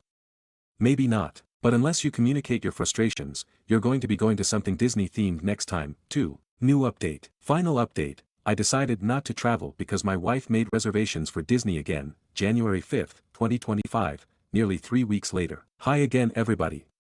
This situation all started because my wife Jess and I had an argument about going to Disney World on vacation again. I didn't want to go because we had already been 9 times, and when I suggested Hawaii, Jess made reservations for Aulani, which is a Disney-owned resort. I immediately rejected this idea, mistakenly believing it was just another Disney vacation. Eventually, I realized that I was wrong, and that Aulani was a perfectly fine compromise. Unfortunately, we will not be going to Aulani for our upcoming vacation. A couple of days after Christmas, Jess had a minor car accident. She mistook drive for reverse and backed into our garage door. When I heard the loud bang, I ran outside, and I found Jess holding her neck in the car. I immediately drove her to the hospital, where she got x-rays done. She seemed fine, but the doctor said that based on her symptoms, headache, neck pain, numbness in her fingers, she could have whiplash. Jess and I figured that she would be fine in a couple of days, but almost 2 weeks later, she is still complaining about back pain. Yesterday, she approached me, saying that she wasn't confident she could go to Hawaii in a few months. I asked what she wanted to do, and while apologizing profusely, she asked me if we could postpone that trip. I responded that she had absolutely nothing to apologize for. After that, she said that she felt bad about not being able to go to Hawaii, but she might be able to make it to Disney World. While I didn't understand at first, she told me that it has very high accessibility and, in a worst-case scenario, ECV rentals. She doubts that will be necessary, but assured me that we could take it easy there. I know that this isn't the conclusion people here wanted, and it's certainly not what I wanted to do with my next vacation, but Jess's health has to come first here. We've made our reservations. It's not where I want to go, but Jess is super happy right now, and that's what matters most to me. Thank you all for your input. Comments. Commenter 1. A resort is infinitely more relaxing and easier than Disney even for non-injured people. I think you got played, buddy. Disney adults be scheming. Commenter 2. Damn, she's good. A master manipulator. Time to get out, bro, or you're going to be miserable for the rest of your life. Commenter 3. She literally did that on purpose, LMAO. You keep getting sucked into it and you will always get sucked into it because you have no backbone. Good luck with the rest of your life. Stories number 11. Aita for being upset that I found out my wife was pregnant via social media. I'm 29, and she is 27. We've been together for 4 years, married for 2, both from the same hometown but currently living in a different city. She's at our hometown for a family event, and I stayed back due to work. We've been trying to get pregnant for 3 months, and now it's happened. The problem is the way I found out about it. My friend congratulated me by posting a screenshot in our group chat, a screenshot of an Instagram story posted by one of my wife's friends.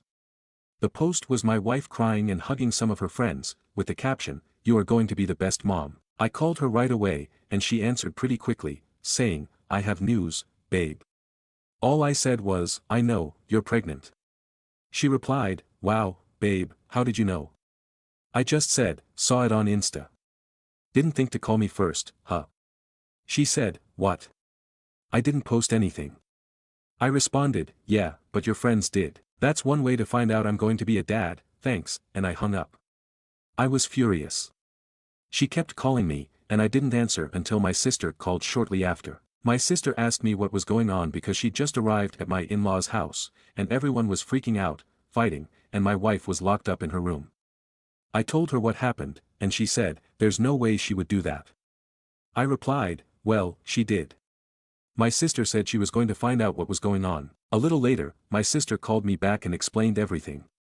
At that point, I'd calmed down, thinking it was just a crappy friend who decided to post without permission. But my sister filled me in on the details. My wife was late on her period and, while hanging out with a friend, they thought, "What if you're already pregnant?" For the record, my sister told me that the argument going on when she arrived was because the other friends were upset with the one who posted on Instagram. Apparently, they all thought it was a shitty thing to do and were mad at her. But they also couldn't understand why my wife hadn't told me sooner. I finally called my wife, and she was crying. She apologized and said she'd been planning to surprise me, which was why she hadn't told me yet. I was skeptical and pointed out that if she'd really wanted to surprise me, she wouldn't have been ready to tell me right when I called. She went silent, and I told her I needed some time to think. A ton of people have been messaging me, but I'm honestly exhausted. I don't know why, but this has drained me. I've cried randomly, which is unusual for me. I'm not a crier. This isn't supposed to be a huge deal, but it feels like I've been hit by a truck. My sister sent me a message that really stuck. "Hey, I know this sucks, and it was crappy of her, but don't let this ruin it for you. You're going to be a dad. You're going to be an amazing dad. This is great. The only thing keeping me going right now is knowing that I'm going to be a dad. I've dreamed of this, and all I hope is that this baby is healthy. I'll probably swallow my pride and pretend I'm fine just to avoid making my wife too emotional during the pregnancy. But I'll do that tomorrow. Tonight, I'll just sulk." Edit. I posted this into the Reddit void, thinking nothing of it and woke up to thousands of comments and dozens of DMs, holy shit. Thank you so much for caring. Just to clarify a couple things, do I think the baby might not be mine? Classic Reddit LOL. No chance she cheated. She works from home and we have home security cameras inside the house, so that's not happening in our house. She does not do girls' nights. Her best friend in the city we live in is a female coworker of mine and we hang out the three of us often. They text each other a lot but almost never hang out one-on-one. If they do, it's at our house with me in the next room. Also, my wife is the clingiest person alive. Like, when I'm at work, she texts me every 30 minutes, and when I'm at home, she is always at least in the same room I'm in if she isn't cuddling up to me. When we are out, she is always holding my arm, my hand, literally does not leave my side. I honestly actually love it most of the time. I feel loved, but it is too much sometimes and we had a fight about it weeks ago. I even questioned if this fight was the reason she didn't tell me right away, but it's probably not it. On her friends, they are all very nice people. I've known them for a long time now. My sister is part of the friend group, and some of them have been friends since they were like 12. My wife is the only one that lives in a different city, so they always hang out a lot when she is in town. I cannot emphasize enough how out of character this whole situation is for her. She has many flaws, like every other person, but being inconsiderate is not one of them. That's why I woke up in the middle of the night with a feeling like I'm actually completely wrong on this because she would not do this on purpose. There is no way, so I sent her a text just saying that everything is fine and that I will drive the 4 hours down there to talk. She was actually awake and asked if she could call. She did and said she wanted to come home. I said that I was going over there to pick her up. She asked, "Are we okay?" I just said yes, and she started to cry. I told her that I'm very happy, and am dying to see her, but we will need to talk about it. She calmed down a bit after that. That's when I opened the post again and saw all the comments. I asked for a day off, and my boss was fine with it, so I'm actually going to my hometown right now. I will update when it's all settled. Consensus, not the asshole. Update. Hello again. Things have settled down now, and I feel like I have all the information, so I'm here to give y'all an update. When I got to my in-laws, my wife was sitting on the sidewalk waiting for me. She jumped on me and kept apologizing, just hugging me and saying how sorry she was. We went to her room, and I told her I was really tired and wanted a nap before our talk. We slept holding each other. When we woke up, our talk felt like an endless circle, me asking what happened and her saying that she was stupid and that it was her fault. She kept saying it didn't matter what happened because she screwed up a big moment in our lives. I kept asking, but she just repeated that she messed up and that nothing else mattered. Eventually, she said she didn't want to give me excuses and that the right thing for her to do was take responsibility and apologize. I eventually gave in, told her she was forgiven, and said everything was fine. Still, I went to talk to her friend, the one who was with her all day and bought the pregnancy test with her. Her story was that, right after my wife tested positive, they spent about an hour freaking out and talking about ways to tell me or surprise me. Eventually, my mother-in-law got home, and they told her. Together, they decided to invite their girlfriends over to discuss ways to tell me. The friend went over all their ideas, and I 100% believe her. She also said it was discussed with the group that I didn't know yet and that they should all keep quiet for now because we hadn't decided when to announce it. She says the one girl who posted it on Instagram absolutely did it on purpose. She had been told not to say anything to anyone, and, at that point, they were even discussing ways to tell me with her. The picture she posted was taken when another friend had just arrived and heard the news. For some reason, she decided to post about it right then and there. Apparently, when they confronted her, she initially claimed she didn't know she wasn't allowed to post it. She stuck to that lie for a while, but eventually, she just told everyone she didn't give a shit and left. She blocked everyone in the group, and we haven't heard from her since. No one knows why she did it. They don't know if she's jealous of my wife or something else. At this point, we don't care. She's blocked on our end too, and we want no contact with her. My sister later confirmed the friend's story. When she first called me with details, she was under the impression my wife had just told everyone and forgot to tell me. But after talking to other friends and my mother-in-law, she told me basically the same story. I was also told by the friend I spoke to, my mother-in-law, and another friend that when I called my wife, she basically said, "Screw it, I'm telling him right now," and was super excited to do it. Me and my wife talked again during our trip back home, now with me having most of the details, and she told her side, basically identical to what my sister and the friend told me. She was again very apologetic and kept saying that I'm her number one priority, and that this was one of the dumbest things she has ever done. We have a couples counseling appointment next week at her insistence. I honestly don't think it's necessary, but she believes I need a space to fully express my feelings. She's worried I forgave her too fast and that I'm bottling everything up. Honestly, her concern about my feelings is already enough for me to forgive her and chalk this up as a one-time thing. We also had our first appointment with an obstetrician, first because it's obviously the right thing to do, but also because many people warned me about the risks of miscarriages in early pregnancy. My wife's last period was about 6 weeks ago, and the doctor said it was a bit early for an appointment. Still, they ran a bunch of tests and confirmed my wife is indeed pregnant. So far, everything looks fine. Thank you all so much for caring about a random stranger. New update 2. I'm back to share the reason, as we found out why my wife's friend, we'll call her Carol, did what she did. She was having an affair with my FIL, and she posted it as some weird power play. Apparently, they have been seeing each other for 3 years now, but according to my FIL, during the first 2 years, they were together only 4 times in total. This past year, apparently, they developed a relationship, and my FIL was promising to leave my MIL for her. First, from my perspective, I've lost all the respect I had for my FIL. I used to look up to the guy, but this is nuts. Look, my in-laws' marriage was not great. They separated a couple of times in the past, and before the pandemic, they were discussing divorce. Apparently, the pandemic helped them rekindle the relationship, but to me, it still felt like they should just divorce. My MIL is a very nice woman, I like her a lot, just like I used to like my FIL. They both look very good for their age, 50s, they're rich, they go on dates, take trips, but there was resentment there. You could feel it in their voices when they talked to or about each other. So while it would have been terrible for them to cheat, it wouldn't be surprising if either of them had. It would be an asshole move, but I wouldn't judge too much. But then you go and cheat with a woman half your age, who is friends with your daughter, and who you've known since she was 13 and you were in your 40s. Just fucking gross. But most importantly, my wife is pretty sad. She's disgusted, as she should be, and has been saying she doesn't know if she'll ever forgive her dad.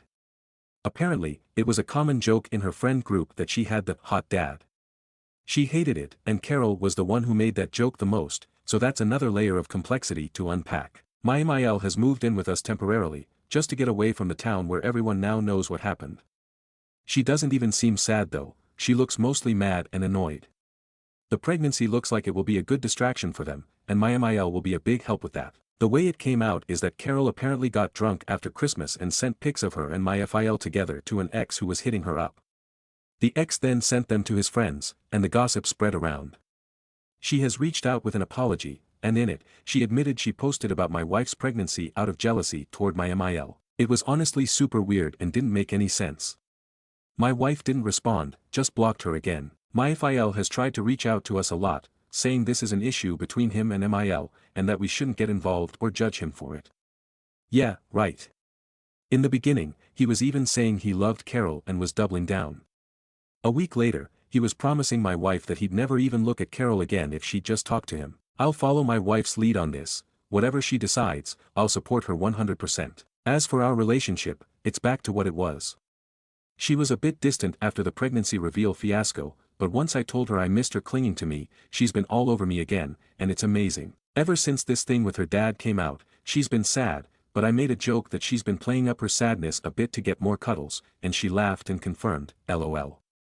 So I think everything is going to be fine. The pregnancy is going well according to our doctor.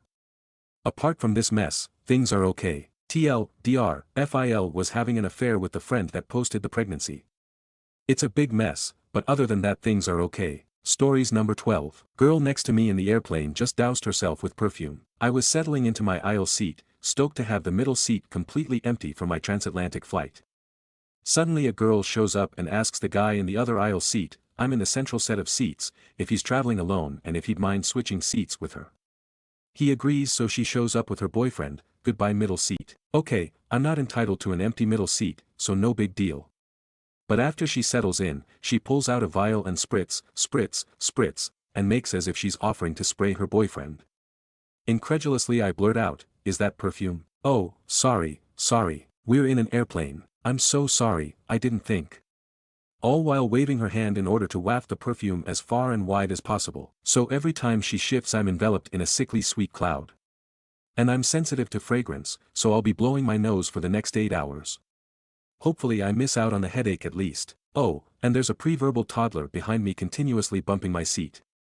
It's going to be a fun ride. Stories number 13. Aita for threatening legal action against my mom, brother, and future SIL for stealing the only inheritance I have from my grandmother. I've been receiving messages non-stop from my maternal family and my siblings, and it has me second-guessing if what I'm doing is going too far. This past Christmas, I saw on social media that my brother proposed to my future SIL, who we'll call Amy.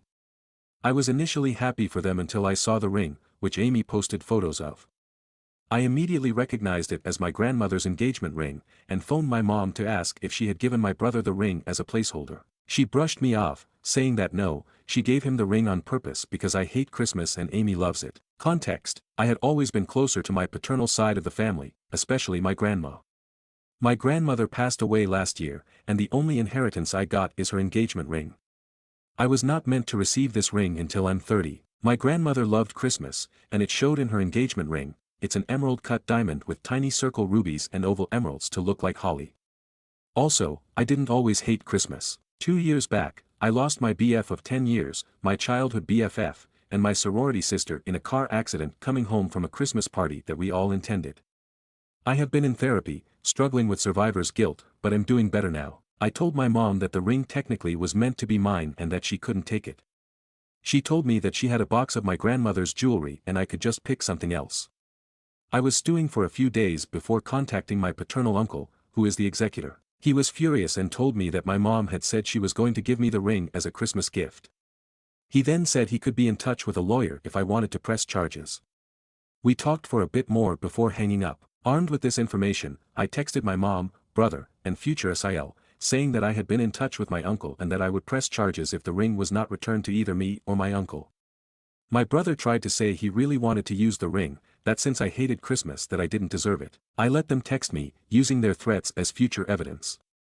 I told them they had a week to return the ring or I'd follow through with the police. Now, my mother's side of the family, as well as my other siblings, are hounding me. They all think I'm blowing things up.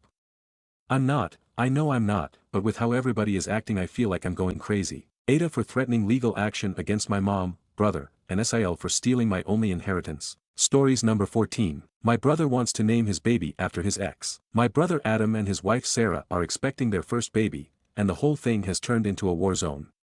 For weeks now, they've been fighting over baby names, but it's not just about picking something cute or unique, it's about the fact that Adam wants to name their baby girl after his ex, who he dated for years before meeting Sarah. He keeps saying it's just because he always loved the name, but Sarah is absolutely furious, and honestly, I don't blame her. Every time they talk about it, the tension in the room is thick, like I'm watching a slow-motion car crash. I've tried staying out of it, but Adam keeps asking me to back him up, saying I should support him because families should stick together. I don't want to make things worse, but how am I supposed to back him up when he's clearly hurting Sarah, who's already dealing with enough being pregnant and emotional? This is a mess, and I have no idea how to walk this tightrope without setting off a bomb. Stories number 15. Aita for not wanting to sign something from my wife's employer without speaking to a lawyer. Sorry if this is long. I usually don't post on Reddit, but a friend suggested I do for advice. For a few years, my wife has been working hard to make a go of being a Vtuber streamer. She had her own little character, got a bit of a following, and ended up getting another character to stream as with a talent agency that specializes in that. I'm only vaguely familiar with this. I know there are massive agencies. I don't think hers is a very popular or big agency, although it does have a large following online. So far it's been going really well. She's been able to make it her full-time job, and seems really happy with everything. I am too, and am immensely proud of her knowing the level of dedication she's put into it. About a month ago, I got a weird email from someone claiming to be with this talent agency. I didn't even notice it at first, it went to my spam box, was worded weirdly and something seemed off about it, so I didn't pay any mind to it. I figured it was spam because I'm subscribed to my wife everywhere possible and the talent agency. However, I then got another one and another one asking me to respond as soon as I can. The TLDR of the email is they want me to sign a legal agreement that says A, I won't represent myself as wife's VTuber character, or wife's actual legal name, romantic partner in any online or in-person event, capacity, and B, in the event we were to split up, I would be forbidden from revealing any information regarding a breakup or divorce to protect her anonymity and identity. I read through the legal agreement and it appears to have been done up by an actual lawyer and everything. It was, frankly, dumbfounded. As I mentioned, I'm only vaguely familiar with the world of VTubers and anime streamers, so I understand how the majority of VTubers keep their identities hidden, and that there is an element of purity in this sort of idle stuff that would cause fans to be disillusioned, which honestly seems so stupid. That said, I know some comments on streams/videos have connected her new character to her old one. She never hid her identity on her old one but never went out of her way to show it. What I'm trying to say is if someone did a handful of Google searches, finding who my wife is, or at least looks like, isn't exactly an impossibility. When I got home from work, I brought it up to my wife. I could tell she knew it was coming and was being avoidant of talking about it. I asked if she had some concern that I was going to go online and just dox her, but she said it was just how this industry works. I remembered a time a couple weeks ago I posted a few photos of us on Twitter, where I have less than 100 followers, and she seemed kind of panicky asking me to take them down because she didn't like how she looked. Or how she kept loudly mentioning or randomly interjecting about reading how locking accounts or making them super private was really good for security. She had locked/deleted some of her personal accounts at this time too. Long story short, she just told me to sign it and that it was more of a formality to make her employment smoother. The thing is, this is a legal agreement. It's been drafted up by, as far as I can tell, a legitimate law office that represents this talent agency. There are other clauses in this agreement that I won't get into but are frankly as ridiculous as the two I mentioned. I admitted I would be happy to help her if it would make things easier, but I wanted to speak to a lawyer first before signing anything just to be safe.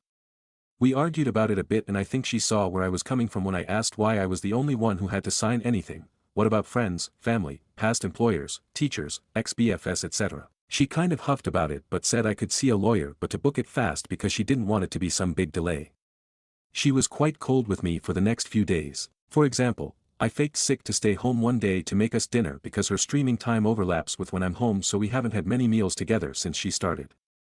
I told her it was ready and she just asked me to put it in the fridge because she had to prep for a collaboration stream. She's also sent me a couple texts as she's streaming reminding me to be quiet or suggesting I go hang out with friends or something until she's done. I got a little fed up with the treatment and finally asked if she was being pissy with me because I didn't sign it, and she said, "What do you think?" Yes, obviously. I asked her what she would do if my job legally demanded she put down in writing what her job is asking of me. She said, "I would sign it. I wouldn't stand in the way of your dreams." I asked if she genuinely thought I was standing in the way of her dreams. That really hurt to hear considering the amount of love and time I've given her towards this, the encouragement, the hours I've spent reassuring her she's talented and does a good job, and frankly the thousands upon thousands of dollars I've helped her for equipment, commissioning artists, etc. She rolled her eyes and huffed, so I asked again, and she shouted, "If you don't sign it, then yes, because they're already being weird with me and passing me over for certain opportunities and I know it's because you haven't signed it yet." I have a meeting with a lawyer next week to go over it, but I am getting pretty guilt-tripped by her and her parents for not blindly signing it. Our friend group is split down the middle, but the general consensus is it would just be easier to sign it to make her happy. I don't think it's unreasonable to want to consult a legal professional over a legal document, but maybe I'm not that good of a husband after all. So, Aita here for wanting to consult with a lawyer over this? Comments. Commenter 1, NTA. The fact that she knew about it but didn't sit down and talk to you first indicates that she isn't to be trusted in this matter. You need your own lawyer. She should have her own lawyer as well, not just trust someone who works for her agency. Commenter 2, yes, all of this. And she still hasn't had a sit-down conversation with you about why she wants you to sign it, and what the consequences for her are if you don't. You need this information. BCMY response would be, "What's in it for me? I'm signing away rights, and there's nothing in this contract that tells me how me signing away my rights is of any benefit to me. So I'm good without signing it." Bottom line, the only person not benefiting from this is you. So the onus is on your wife and her company to convince you to sign it. Giving you the silent treatment isn't really convincing. Tell her all of this and ask her why you would sign something you don't benefit from without her even talking to you about it. You don't even know why she wants you to, much less why her company does. Commenter 3, a contract isn't valid without consideration, something of value for each party. What consideration is being offered to OP? Commenter 4, NTA. Never sign a legal document without getting legal advice. Never, never, never. Even if you think you understand the plain meaning of each clause, you don't have the training to grasp the full legal ramifications. A lawyer does.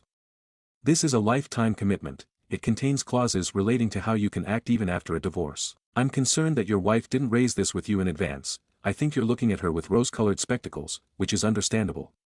If she knew this was something that the agency wanted you to sign, she should have given it to you herself, and given you time to get it checked. Instead, she's rushing you to sign it right now, like a used car salesman saying the price is only good for 10 minutes. Seriously, if you didn't get a lawyer to read this for you, you'd be an idiot. And be mentally prepared to push back on elements of it. There may be parts of it that are simply unacceptable. Commenter 5, NTA. The more desperate other people are for you to sign something without talking to a lawyer first, the more you need to talk to a lawyer first. Your wife is being a massive by pressuring you to do something that could cause you a massive problem later on. You're being asked, coerced, to give legally binding, indefinite undertakings for no recompense, with unspecified, unlimited, damages and legal costs being raised against you. That would be a big, fat no from me. Update. I know it wasn't a super popular post, but I logged on and saw quite a few DMs and comments asking for an update. The TLDR is that my wife joined a Vtuber agency. Agency asked me to sign a legal document. I wanted to see a lawyer first, but it caused a bit of a rift in relationship. To answer a lot of people, yes, I saw a lawyer. It was an interesting meeting. The lawyer read through the whole thing with a smirk and said, the only benefit of signing this would be keeping your wife happy. I wouldn't personally sign it, but if you do, and it comes to it, please let me represent you because this is hilarious. She said there's no way it would hold up in a court, especially because if the law firm who represents them decides to sue me for breaching it, they'll have to reveal my wife's identity in court documents that will most likely be public anyway. Instead, she contacted them on my behalf seeking clarification on what happens if any part of the agreement is broken, as it's not stipulated, and if I'm to sign the agreement, what sort of compensation I would receive. I didn't sign it in the end, but I've told my wife once the lawyer hears back, and they recommended, I would. As of writing this post, they haven't responded, and frankly, it hasn't seemingly affected my wife's VTubing career. Things with my wife are still pretty rocky. To address a couple comments, she does actually earn quite well off streaming, donations, subs, etc., slightly less than she was making at her previous job but enough to still contribute to the household and live comfortably. That said, she won't speak to me about it anymore though. She's fine otherwise, but if I ask her how things are, I'll get a brush off, fine, or occasionally, you don't care, you don't have to keep asking. I'm still rooting for her, and she's still growing every time I check her channels or social medias. She's doing streaming events, and collaborations with other VTubers. She seems happy with it all, and that's enough for me. I know her last job was soul-crushing, and she's worked really hard. If she wants to be cold with me about it, that's her call. I'm just happy she's doing something she loves. That's it. Boring update, I know. Sorry. Comments. Commenter 1. Glad her VTuber career is thriving, but maybe she should collab with a relationship counselor next. Commenter 2. I found so sad that you are so happy for her, support her and care for her when she seems to see you like a burden at best. Commenter 3. Next post will be about her asking for divorce or something similar. Commenter 4. I'm sorry but your marriage is almost certainly dead. Stories number 16. Aita for not offering to host my niece's shower. I am the one in my family that hosts get-togethers, holidays, graduation parties, showers, etc. I am an event planner and own a small event hall, so it just makes sense, plus I genuinely enjoy it. My side of the family is huge, lots of siblings and kids. I have always offered up my event hall and planning for their use even though it comes at a cost for my business. My niece, now 25F, we can call her Mary, has taken me up on that 3 times in the past, for her post-elopement party and 2 baby showers. For each of those she gave me no directions, just said, do whatever you want. So I did, trying to keep her in mind. At her first baby shower she turned up 30 minutes late in ragged sweats, stayed long enough to eat and gather up the presents, then left. No thank yous offered. My brother and Sal, her parents, made excuses, saying the pregnancy was very rough. So we made allowances for that. At her post-elopement dinner she again showed up late, stayed on her phone the whole time, ate and left. Again, no thank yous. When my mother commented on that, my brother said she was going through some newlywed stress as an excuse. Her second baby shower started the same way. When she asked me to gather up all the presents so she could leave, I suggested she stay and open them so everyone could enjoy seeing what was given. She scoffed and said, I don't want to stay at these little parties any longer than I have to. So I gathered up the presents and decided not to offer my little parties to her in the future. Fast forward to her sister's wedding shower. We have a delightful time, even though Mary has done the usual eat then leave without offering to help or just be there for her sister. My brother and I are loading up the presents when he mentions that Mary is expecting again and when can I host the shower. I told him I wouldn't be offering this time around and why. He was taken aback and said that he was surprised I was letting that comment get under my skin, but whatever, my choice. The next day I get an irate call from Mary. I remind her that she said she didn't care for my parties, so why does she want it anyway? It turns out she got rid of all her baby supplies and needed a shower to get the presents. I told her to post her registry online and I'm sure people would help her out. She got angry and hung up. Then my brother calls. He says I'm being childish. I told him that if he wants the shower he can pay for it, and gave him the standard quote for that event cost. He just sputtered and said they'd have someone else host. The family is divided on this one. I still feel like I am not being unreasonable. Aita, Stories number 17. My brother-in-law confessed feelings for me after I went wedding dress shopping with his fiancée. This just happened today and I'm using a throwaway because I promote my small business on my main and I want to be anonymous with this. Okay, I'm pretty overwhelmed so I'll start with some background. I have been with my husband for 5 years, we've been married for 2. Since early on in the relationship, I've been great friends with his older brother, partially because I always wanted one. When he started dating a girl about 2 years ago, I went out of my way to make sure she knew she had a friend in me if she wanted since we're the only girls in the family, we're great friends now and since they got engaged 3 months ago, I have been helping with wedding planning and was asked to be a bridesmaid. We went dress shopping today and had a blast, we went to brunch, had some mimosas, found a dress, and went back to their house to celebrate.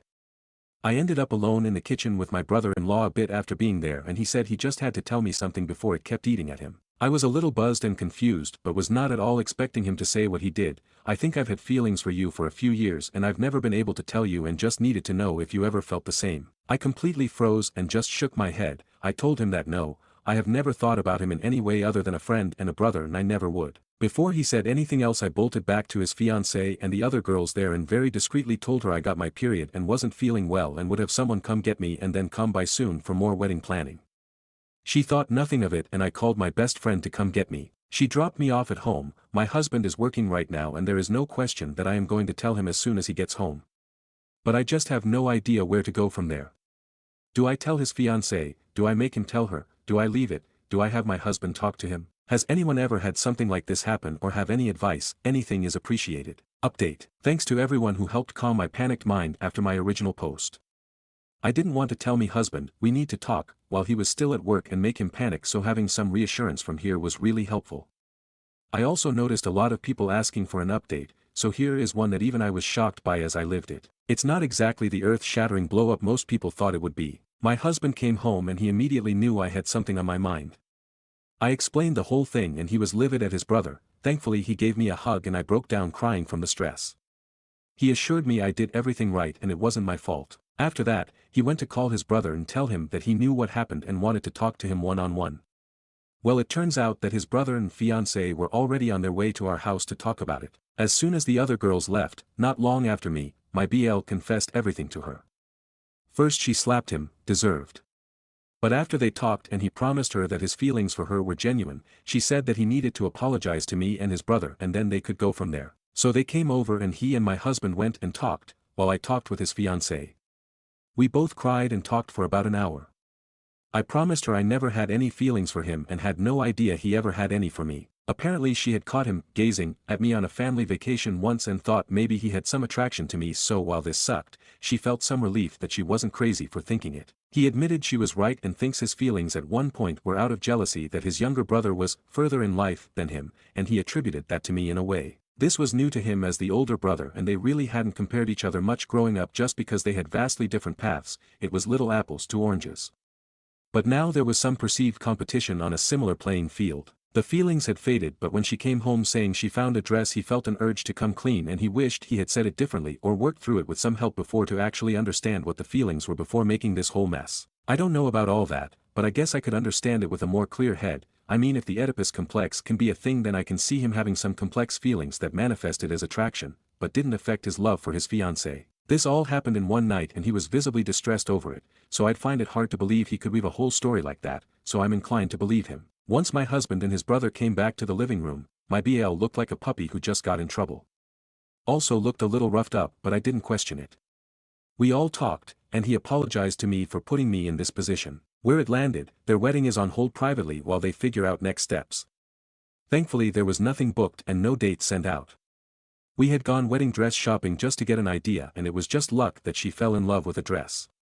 They are going to go to couples therapy to decide if and how they can move past this. There is clear love between the two. Things will be tense, but I think he feels genuine remorse and my potential SIL says she holds no ill will against me and if they move forward, she'd still love to have me as a bridesmaid if I'm willing. My husband and his brother have some serious work to do on their relationship and my friendship with my BAL will never be the same again, but we'll see what happens from here. We've also agreed to keep this between the four of us.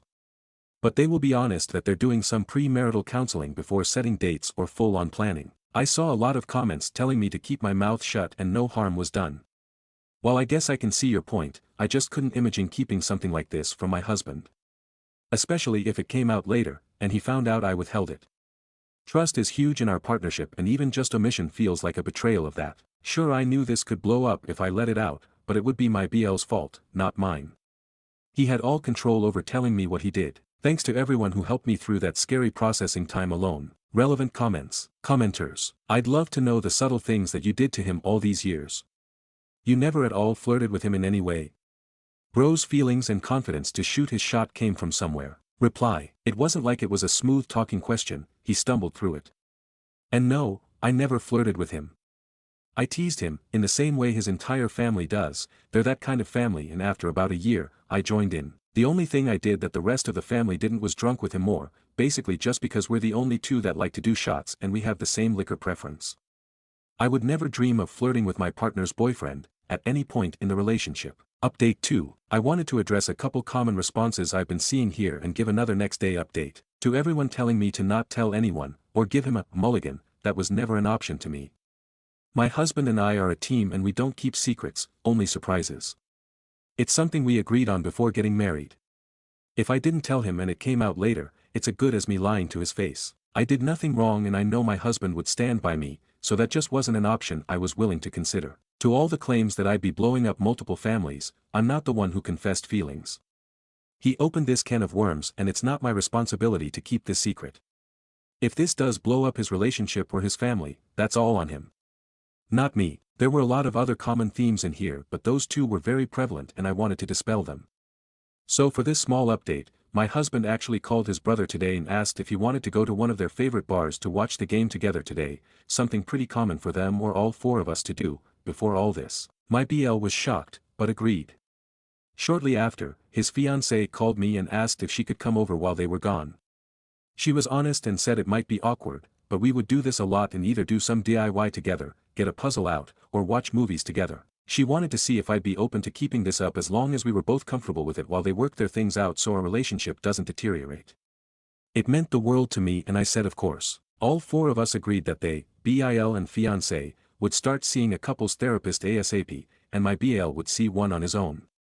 Until they get a better grasp on what his feelings were/are and their own plan, we won't get all four of us together and Bill and I will not be alone together. My potential SIL is one of the most level-headed people I've ever met, and so kind-hearted.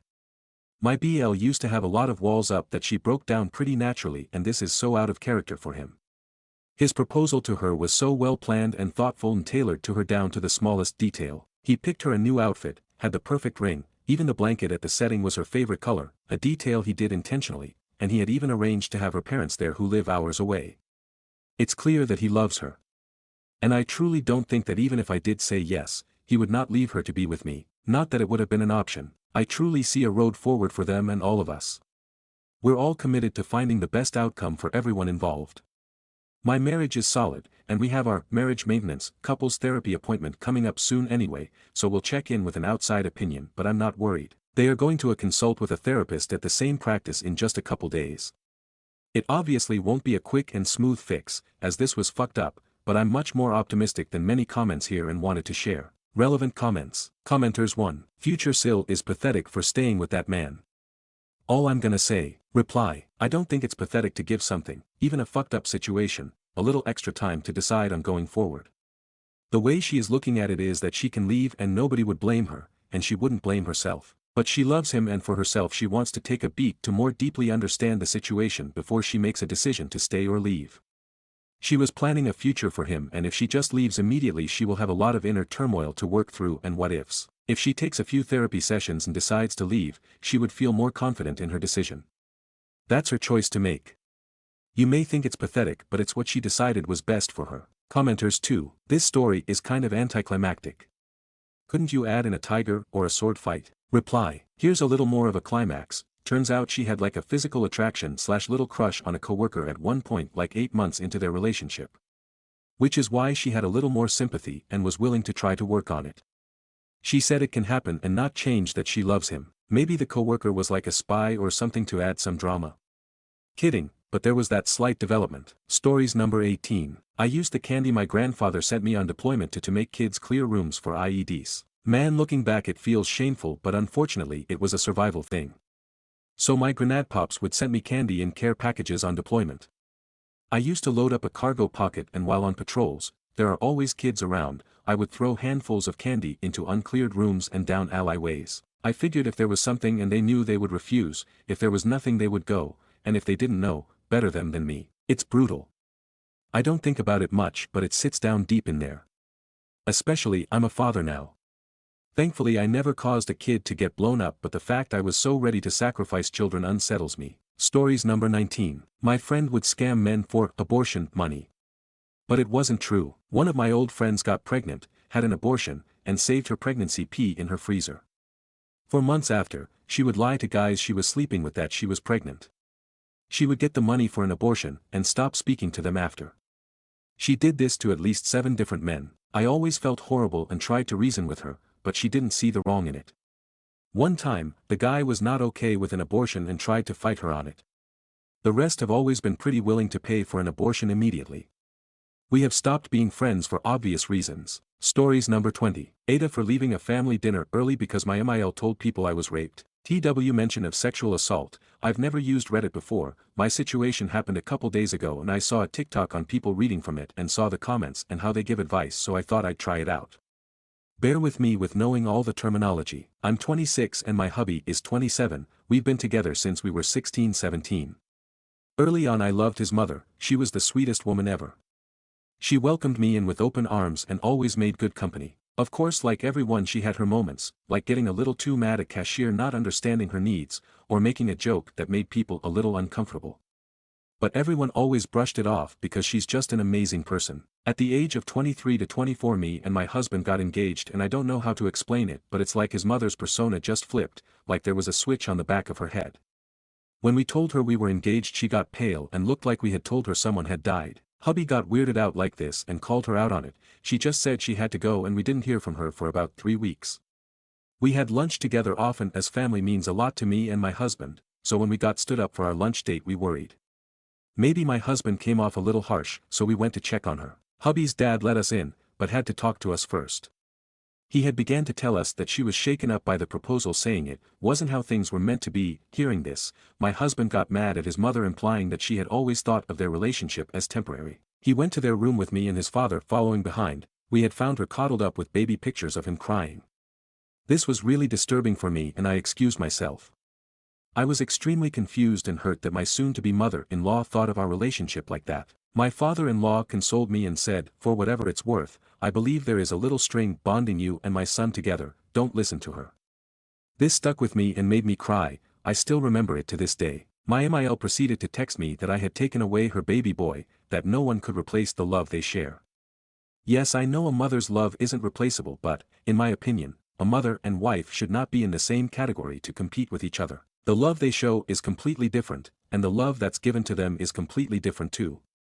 She goes on to tell me that it was just meant to be him and her against the world. She has 3 other children. I didn't respond because it just weirds me out to think if she always felt this way. Back when I was a little girl, a parent of a child I was friends with raped and tortured me. I use torture lightly. He burnt my legs and privates and dug into my skin with the heated up head of the lighter. My hubby knew this very early on, and often had to take a few hits because I had panic attacks, especially when we became intimate. He went out of his way to make sure I was loved and appreciated. He kissed all the parts of my body, including my scars. He was extremely protective, in a way where he only worried when something happened for him to be. He took hits from men for me and shouted at whoever he needed to say I am in love with this man is an understatement. My MIL knew what happened to me and cried when we told her. Fast forward a bit, some space and talks later, his mother tolerated me. The sting that comes with this relationship change isn't describable. We were attending a family dinner, where we planned on announcing a pregnancy. We had cooked words into the food saying who each person was going to be, e.g., you're my auntie. Most caught on, my little niece caught on first. And then my MIL. She became silent, which we thought was for the better, honestly. After we ate and were just talking, she chimed in asking, is it really my son's baby? Before I could say excuse, my husband yelled it instead. My MIL says that due to me letting another man touch me, how is she sure I wasn't weak enough to let it happen again? While my husband was arguing with her, I just got up and left. My husband ran after me cussing his mother out. My FIL left too. People soon started saying they had to go Oswell as it was getting late. It was 6:30. I later got a message from my mother-in-law getting mad at me for leaving and embarrassing her. I don't was think I was wrong for what I did, but I am starting to think maybe I should have just stayed and left more appropriately. Aita Reddit because I can't keep up with all the lovely comments. Me and our baby are no contact and she won't see her grandchild. But my husband is keeping her number muted, because we think having some way of communicating so better.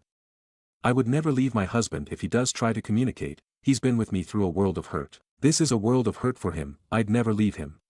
Just know that if you get an upvote on a comment, it was probably me. XX I can't thank you all enough, I don't really know where to post an update if there is one, but I'm sure I'll figure it out maybe. Edit, I'm sure I'll have an update at some time. If someone could comment how is make an update that would be lovely because I have no idea how to use this app. Stories number 21. Coworker fancies herself my mom. Quits when I correct her delusion. This is a bit of a long story that happened several years ago now. I mentioned these events in passing to a friend, though, so now it's fresh in my mind again. When I, 38 NB, was in my early 30s, I used to work in the office of an apartment complex for university students. Our front office staff had a ridiculous turnover rate, to the point that for over half my 4 years there, I was the only full-time front staff. Management hired a new full-time person. Was a few years younger than me, multilingual, had a degree in hospitality and sales, and had just moved to my state. Two important things about me: my mom had recently passed away, and I am overweight.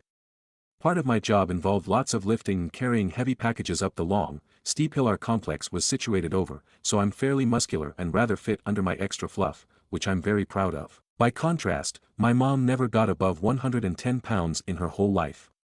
She meant well, but almost 30 years of her picking at me about my weight had made it a sore subject. Things went well for a while, and then E's obsession with healthy eating started. I mentioned a restaurant, and she pulled up a menu to tell me what to order with a comment about being my mom now. I shut it down and told her about the loss in my family. She brought meals for me and got offended I didn't want them. She saw my soda and told me not to drink those anymore. Not recommended. Told.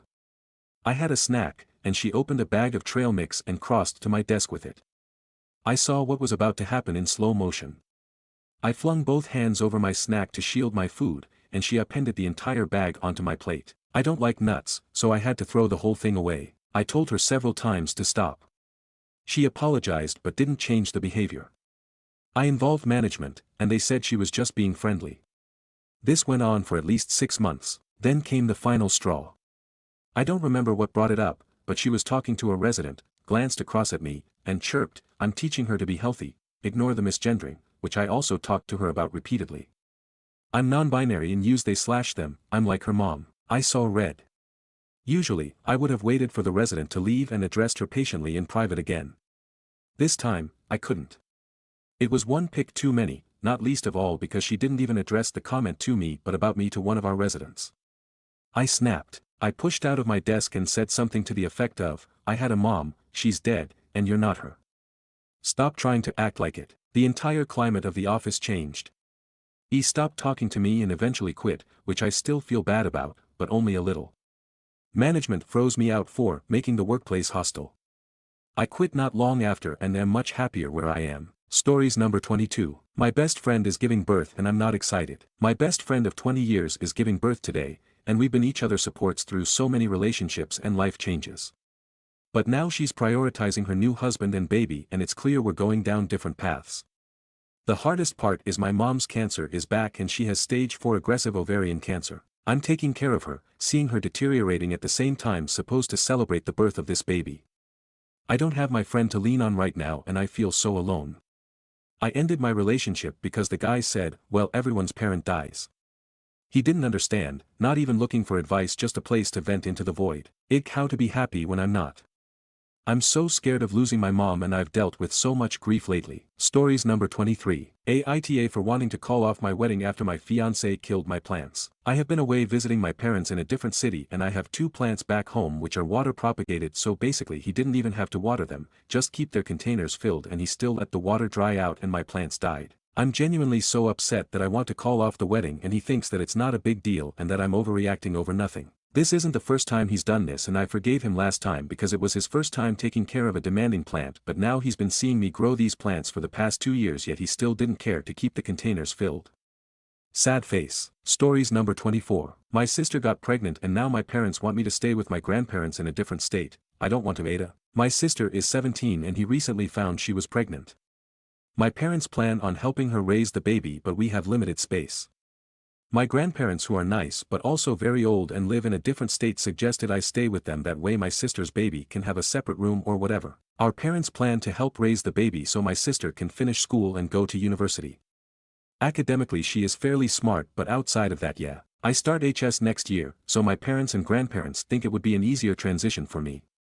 My friends are here. I really don't want to go through the HS experience with no one I know. My family thinks I am being stubborn and unsupportive. My uncle told me I am not thinking about this objectively. He told me facts are having a newborn can be rough and not easy. He claims my parents are trying to spare me. I get that, but why do I have to move across the country because my sister got pregnant? Stories number 25. My boyfriend ate my cheesecake because he didn't want it in my fridge. 20F, had a slice of my favorite cheesecake in the fridge at my place that I'd been saving as a little treat after a tough week. My boyfriend, 20M, hates cheesecake with a passion. He's always going on about how disgusting it is, how it shouldn't even be called dessert, how he can't stand to see or smell it. Well, today I went to grab my cheesecake, and it was gone.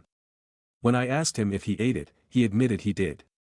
When I asked why, considering he despises it, he said he was sick of having to look at it every time he opened the fridge. Apparently, it grossed him out so much that he just couldn't stand it being there anymore. I was so shocked. I told him that it was my fridge, and when I asked why he didn't just leave it alone since he knows it was mine and that I'd been saving it, he said, if you didn't want me to eat it, you shouldn't have left it in the fridge where I could see. He said throwing it out would have been wasting food, and eating it was the easiest way to deal with it. I told him I was upset because it's not about the cheesecake itself, it's about the total disregard for me. He knows how much I love cheesecake, and he forced himself to eat something he hates just to get rid of it. He rolled his eyes and said I was being dramatic over dessert and that I need to get over it. I feel like this is such a weird hill for him to die on, but maybe I'm overthinking it.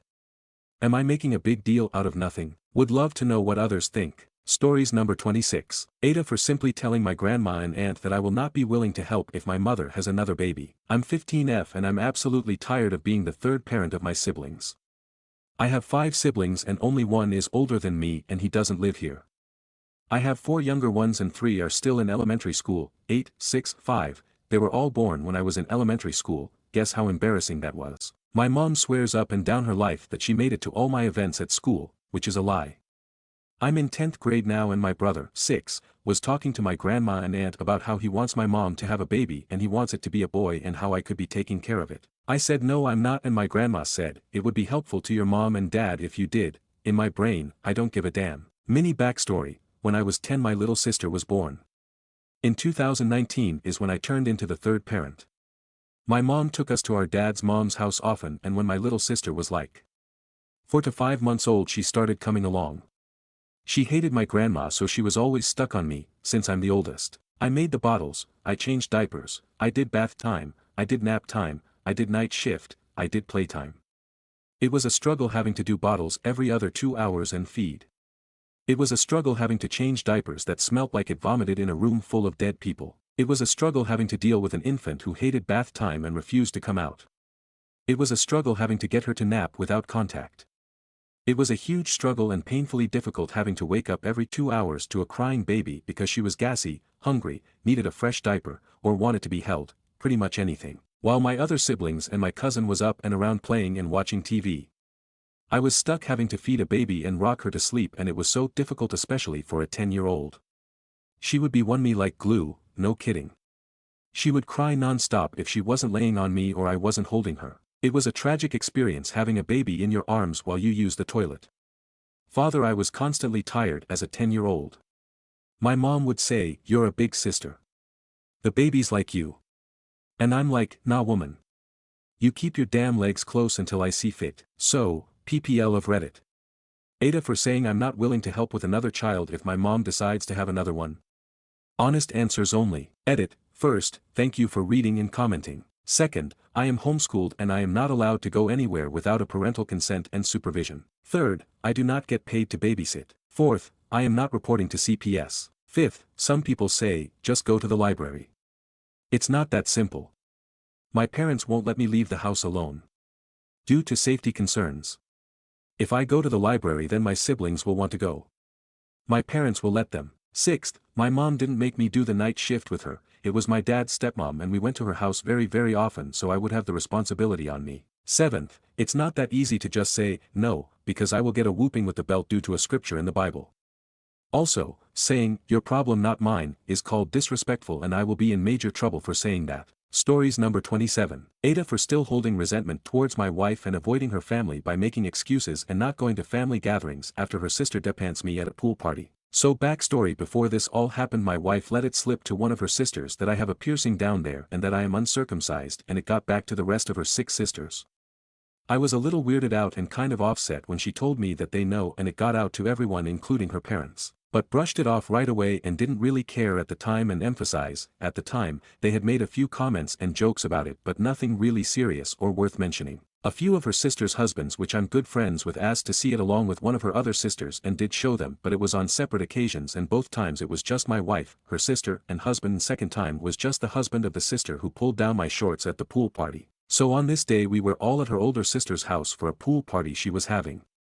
A few of us were drinking, but this happened early in the day. I don't think anybody was drunk yet. But we were swimming for a little while and then sat down to eat. In the middle of us eating, the piercing gets brought up, and also that one sister and the other 2 husbands had seen it. After this everybody started talking about it and asking me to show them all at once or if they can all see it. My wife's parents were inside but still there. I said multiple times no and they got relentless. I told them I would show them another day or when it was in a more private setting. I did say this multiple times but they kept saying how I was being uptight and not fair, that I showed her sister and other sisters' husbands but not them, and this went on for quite some time. Even my wife commented a few times to just let them see it and get it over with. She was laughing and joking around with them when she said this but was pushing the issue too. I jokingly said I'm not drunk enough to just whip it out and went back to the pool. About 20 or 30 minutes later I'm walking out of the pool to grab my drink and everyone got kinda quiet and walked towards the front of the pool and where the table was, so I was basically in front of everyone walking towards them. My wife comes up from behind me and hugs and then hugs me from behind where I could not move my arms. Then her sister pulls my shorts off really fast. The problem was that swimming shorts have a liner in them and the barbell from the piercing got stuck, so when she pulled them down it hurt like hell and ripped my skin a little bit around where the piercing was at. I just screamed oh really loud like I just got punched in the stomach. Everyone started laughing and making comments and was also completely exposed in front of everyone including my wife's mom. After I yelled out what the fuck to my wife, they all started saying how it was just a joke and wanted to just see the piercing. I told them that when she did that it ripped my skin. I really wish they wouldn't have done that in front of their mom. Then they apologized and just brushed it off, but then started commenting on me not being circumcised and about the piercing. The sister that pulled my shorts down made a comment that she had never seen an uncircumcised penis before and if my piercing got in the way of anything. That's when they knew I was just being quiet and ignoring my wife. They all just kept saying that it was a joke and they were sorry, but I just felt extremely awkward and really embarrassed. The biggest problem for me was I never really felt self-conscious about being uncircumcised before that day, and did talk to my wife about it later and how much it pissed me off that she did that, but then just made peace and kind of moved on I guess. But as time moved on I just kept getting angrier and started resenting my wife for telling her sister about the piercing and being uncircumcised, and this is actually when it really started to bother me. I haven't told her this yet, but do not want to go around her family ever again and just keep making excuses on why I can't or don't feel like going. I'm not really mad at her family, I just feel really embarrassed and awkward around them. Now I find myself snapping at her more often but haven't told her why. I also stopped responding in the group chats altogether and don't respond to any of them if they text me or message me. They started asking my wife about me being more distant and she is beginning to ask me more and more about it. I just don't really know how to tell her, or most important of all, don't want her family to know that I'm still really embarrassed about this. I just don't know if I'm taking this overboard or being a bitch about all of this. So Aita for just flat out ignoring them and secretly resenting my wife. Stories number 28. Aita for not helping my mom not lose her house. I, F29, have always had a pretty close relationship with my mom. We lived about an hour from each other, which I know isn't far, but we both had our own homes and lives. I always called her for everything. She used to ask me to go out and have like dinner or go see a movie, etc. We were pretty close up until this. Growing up, my mom made a lot of mistakes. Don't think I'm not grateful for my mom, I am. But she had a terrible gambling addiction, owed real bad people money, moved close to 10 times between the ages of 7 to about the time I was 18 due to evictions or mortgage foreclosures. And has been into hard drugs in and out throughout my life. May of 2023, I call my mom and ask her about what we should do for Mother's Day and or her birthday. Her birthday is a week after Mother's Day, and we normally just celebrate one or the other. Knowing she worked her birthday, I had asked her if she would like to do something on Mother's Day instead since I work later swing shift, and could do something before I work. She proceeds to tell me she has the day off, and I was shocked. I ask her how, and she goes, "I quit, I don't work there anymore." Obviously I was confused ASF and asked for more, and she gave me a bullshit story. Later in the next few months, I find out that she actually got fired, for doing drugs in the parking lot at her job. I've tried throughout the rest of this time, until recently, to get her to talk to me about this or get her help with like a rehab or anything like that. She's never been interested in getting help. She hadn't worked since May of 2023 now. All she does is stay at home, do drugs, and call me at 3 a.m. with random shit that she's hyped up about and tell me all the projects she's doing and stuff about her dogs. It breaks my heart that she's still trying to update me in her life and what she's doing, but I can't stand to talk to her now. As of a week ago, I found out that my mom is now so far behind on her mortgage that it's going into foreclosure. Her and her also drug addict husband, at least he has a good paying job, are trying to scrounge up the money to buy their home back from the bank. He makes a good amount of money, but clearly they haven't been spending their money on the damn mortgage.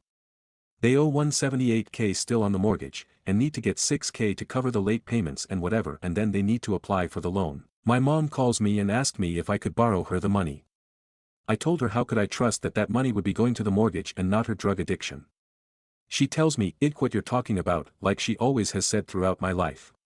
I tell her no, I won't give her the money. She cries to me, begging me to give her the money or she's going to lose her home. I tell her to get a job, and I hung up the phone. I start to explode with tears because I'm so heartbroken and sad for her and I feel terrible for not giving her the money, but I just don't know what to do. Aita. Stories number 29. Aita for asking my sister to pay for a cleaner after trashing my home. To start with, my sister is wealthy, on £100,000 a year and her husband on £70,000, she has had her inheritance and is worth about $2 million from properties given by my parents. I on the other hand am a stay-at-home mum, my partner is on £49,000 and we inherited the house we live in. My inheritance is much less than my sister's, but I don't complain as I'm happy we have somewhere to live. My sister asked to have a party at my house as I live in a large house and she has a flat. The condition was she has to clean afterwards and her husband won't cook, they will order food. They have completely trashed our house, made food and left it. Used my expensive dishes and cast iron and left it dirty. Drank about £50 worth of alcohol. I'm pregnant and literally due in 1 week and my house is fged. I asked them to pay for a cleaner. According to my family, I'm the bad guy, WTF. My mum says I should have specified to them not to drink our alcohol. I'm actually shocked. Apparently because I inherited the house that I should just deal with it. Just at a loss that I'm the bad guy and I shouldn't ask for the money back for the alcohol. What do you all think?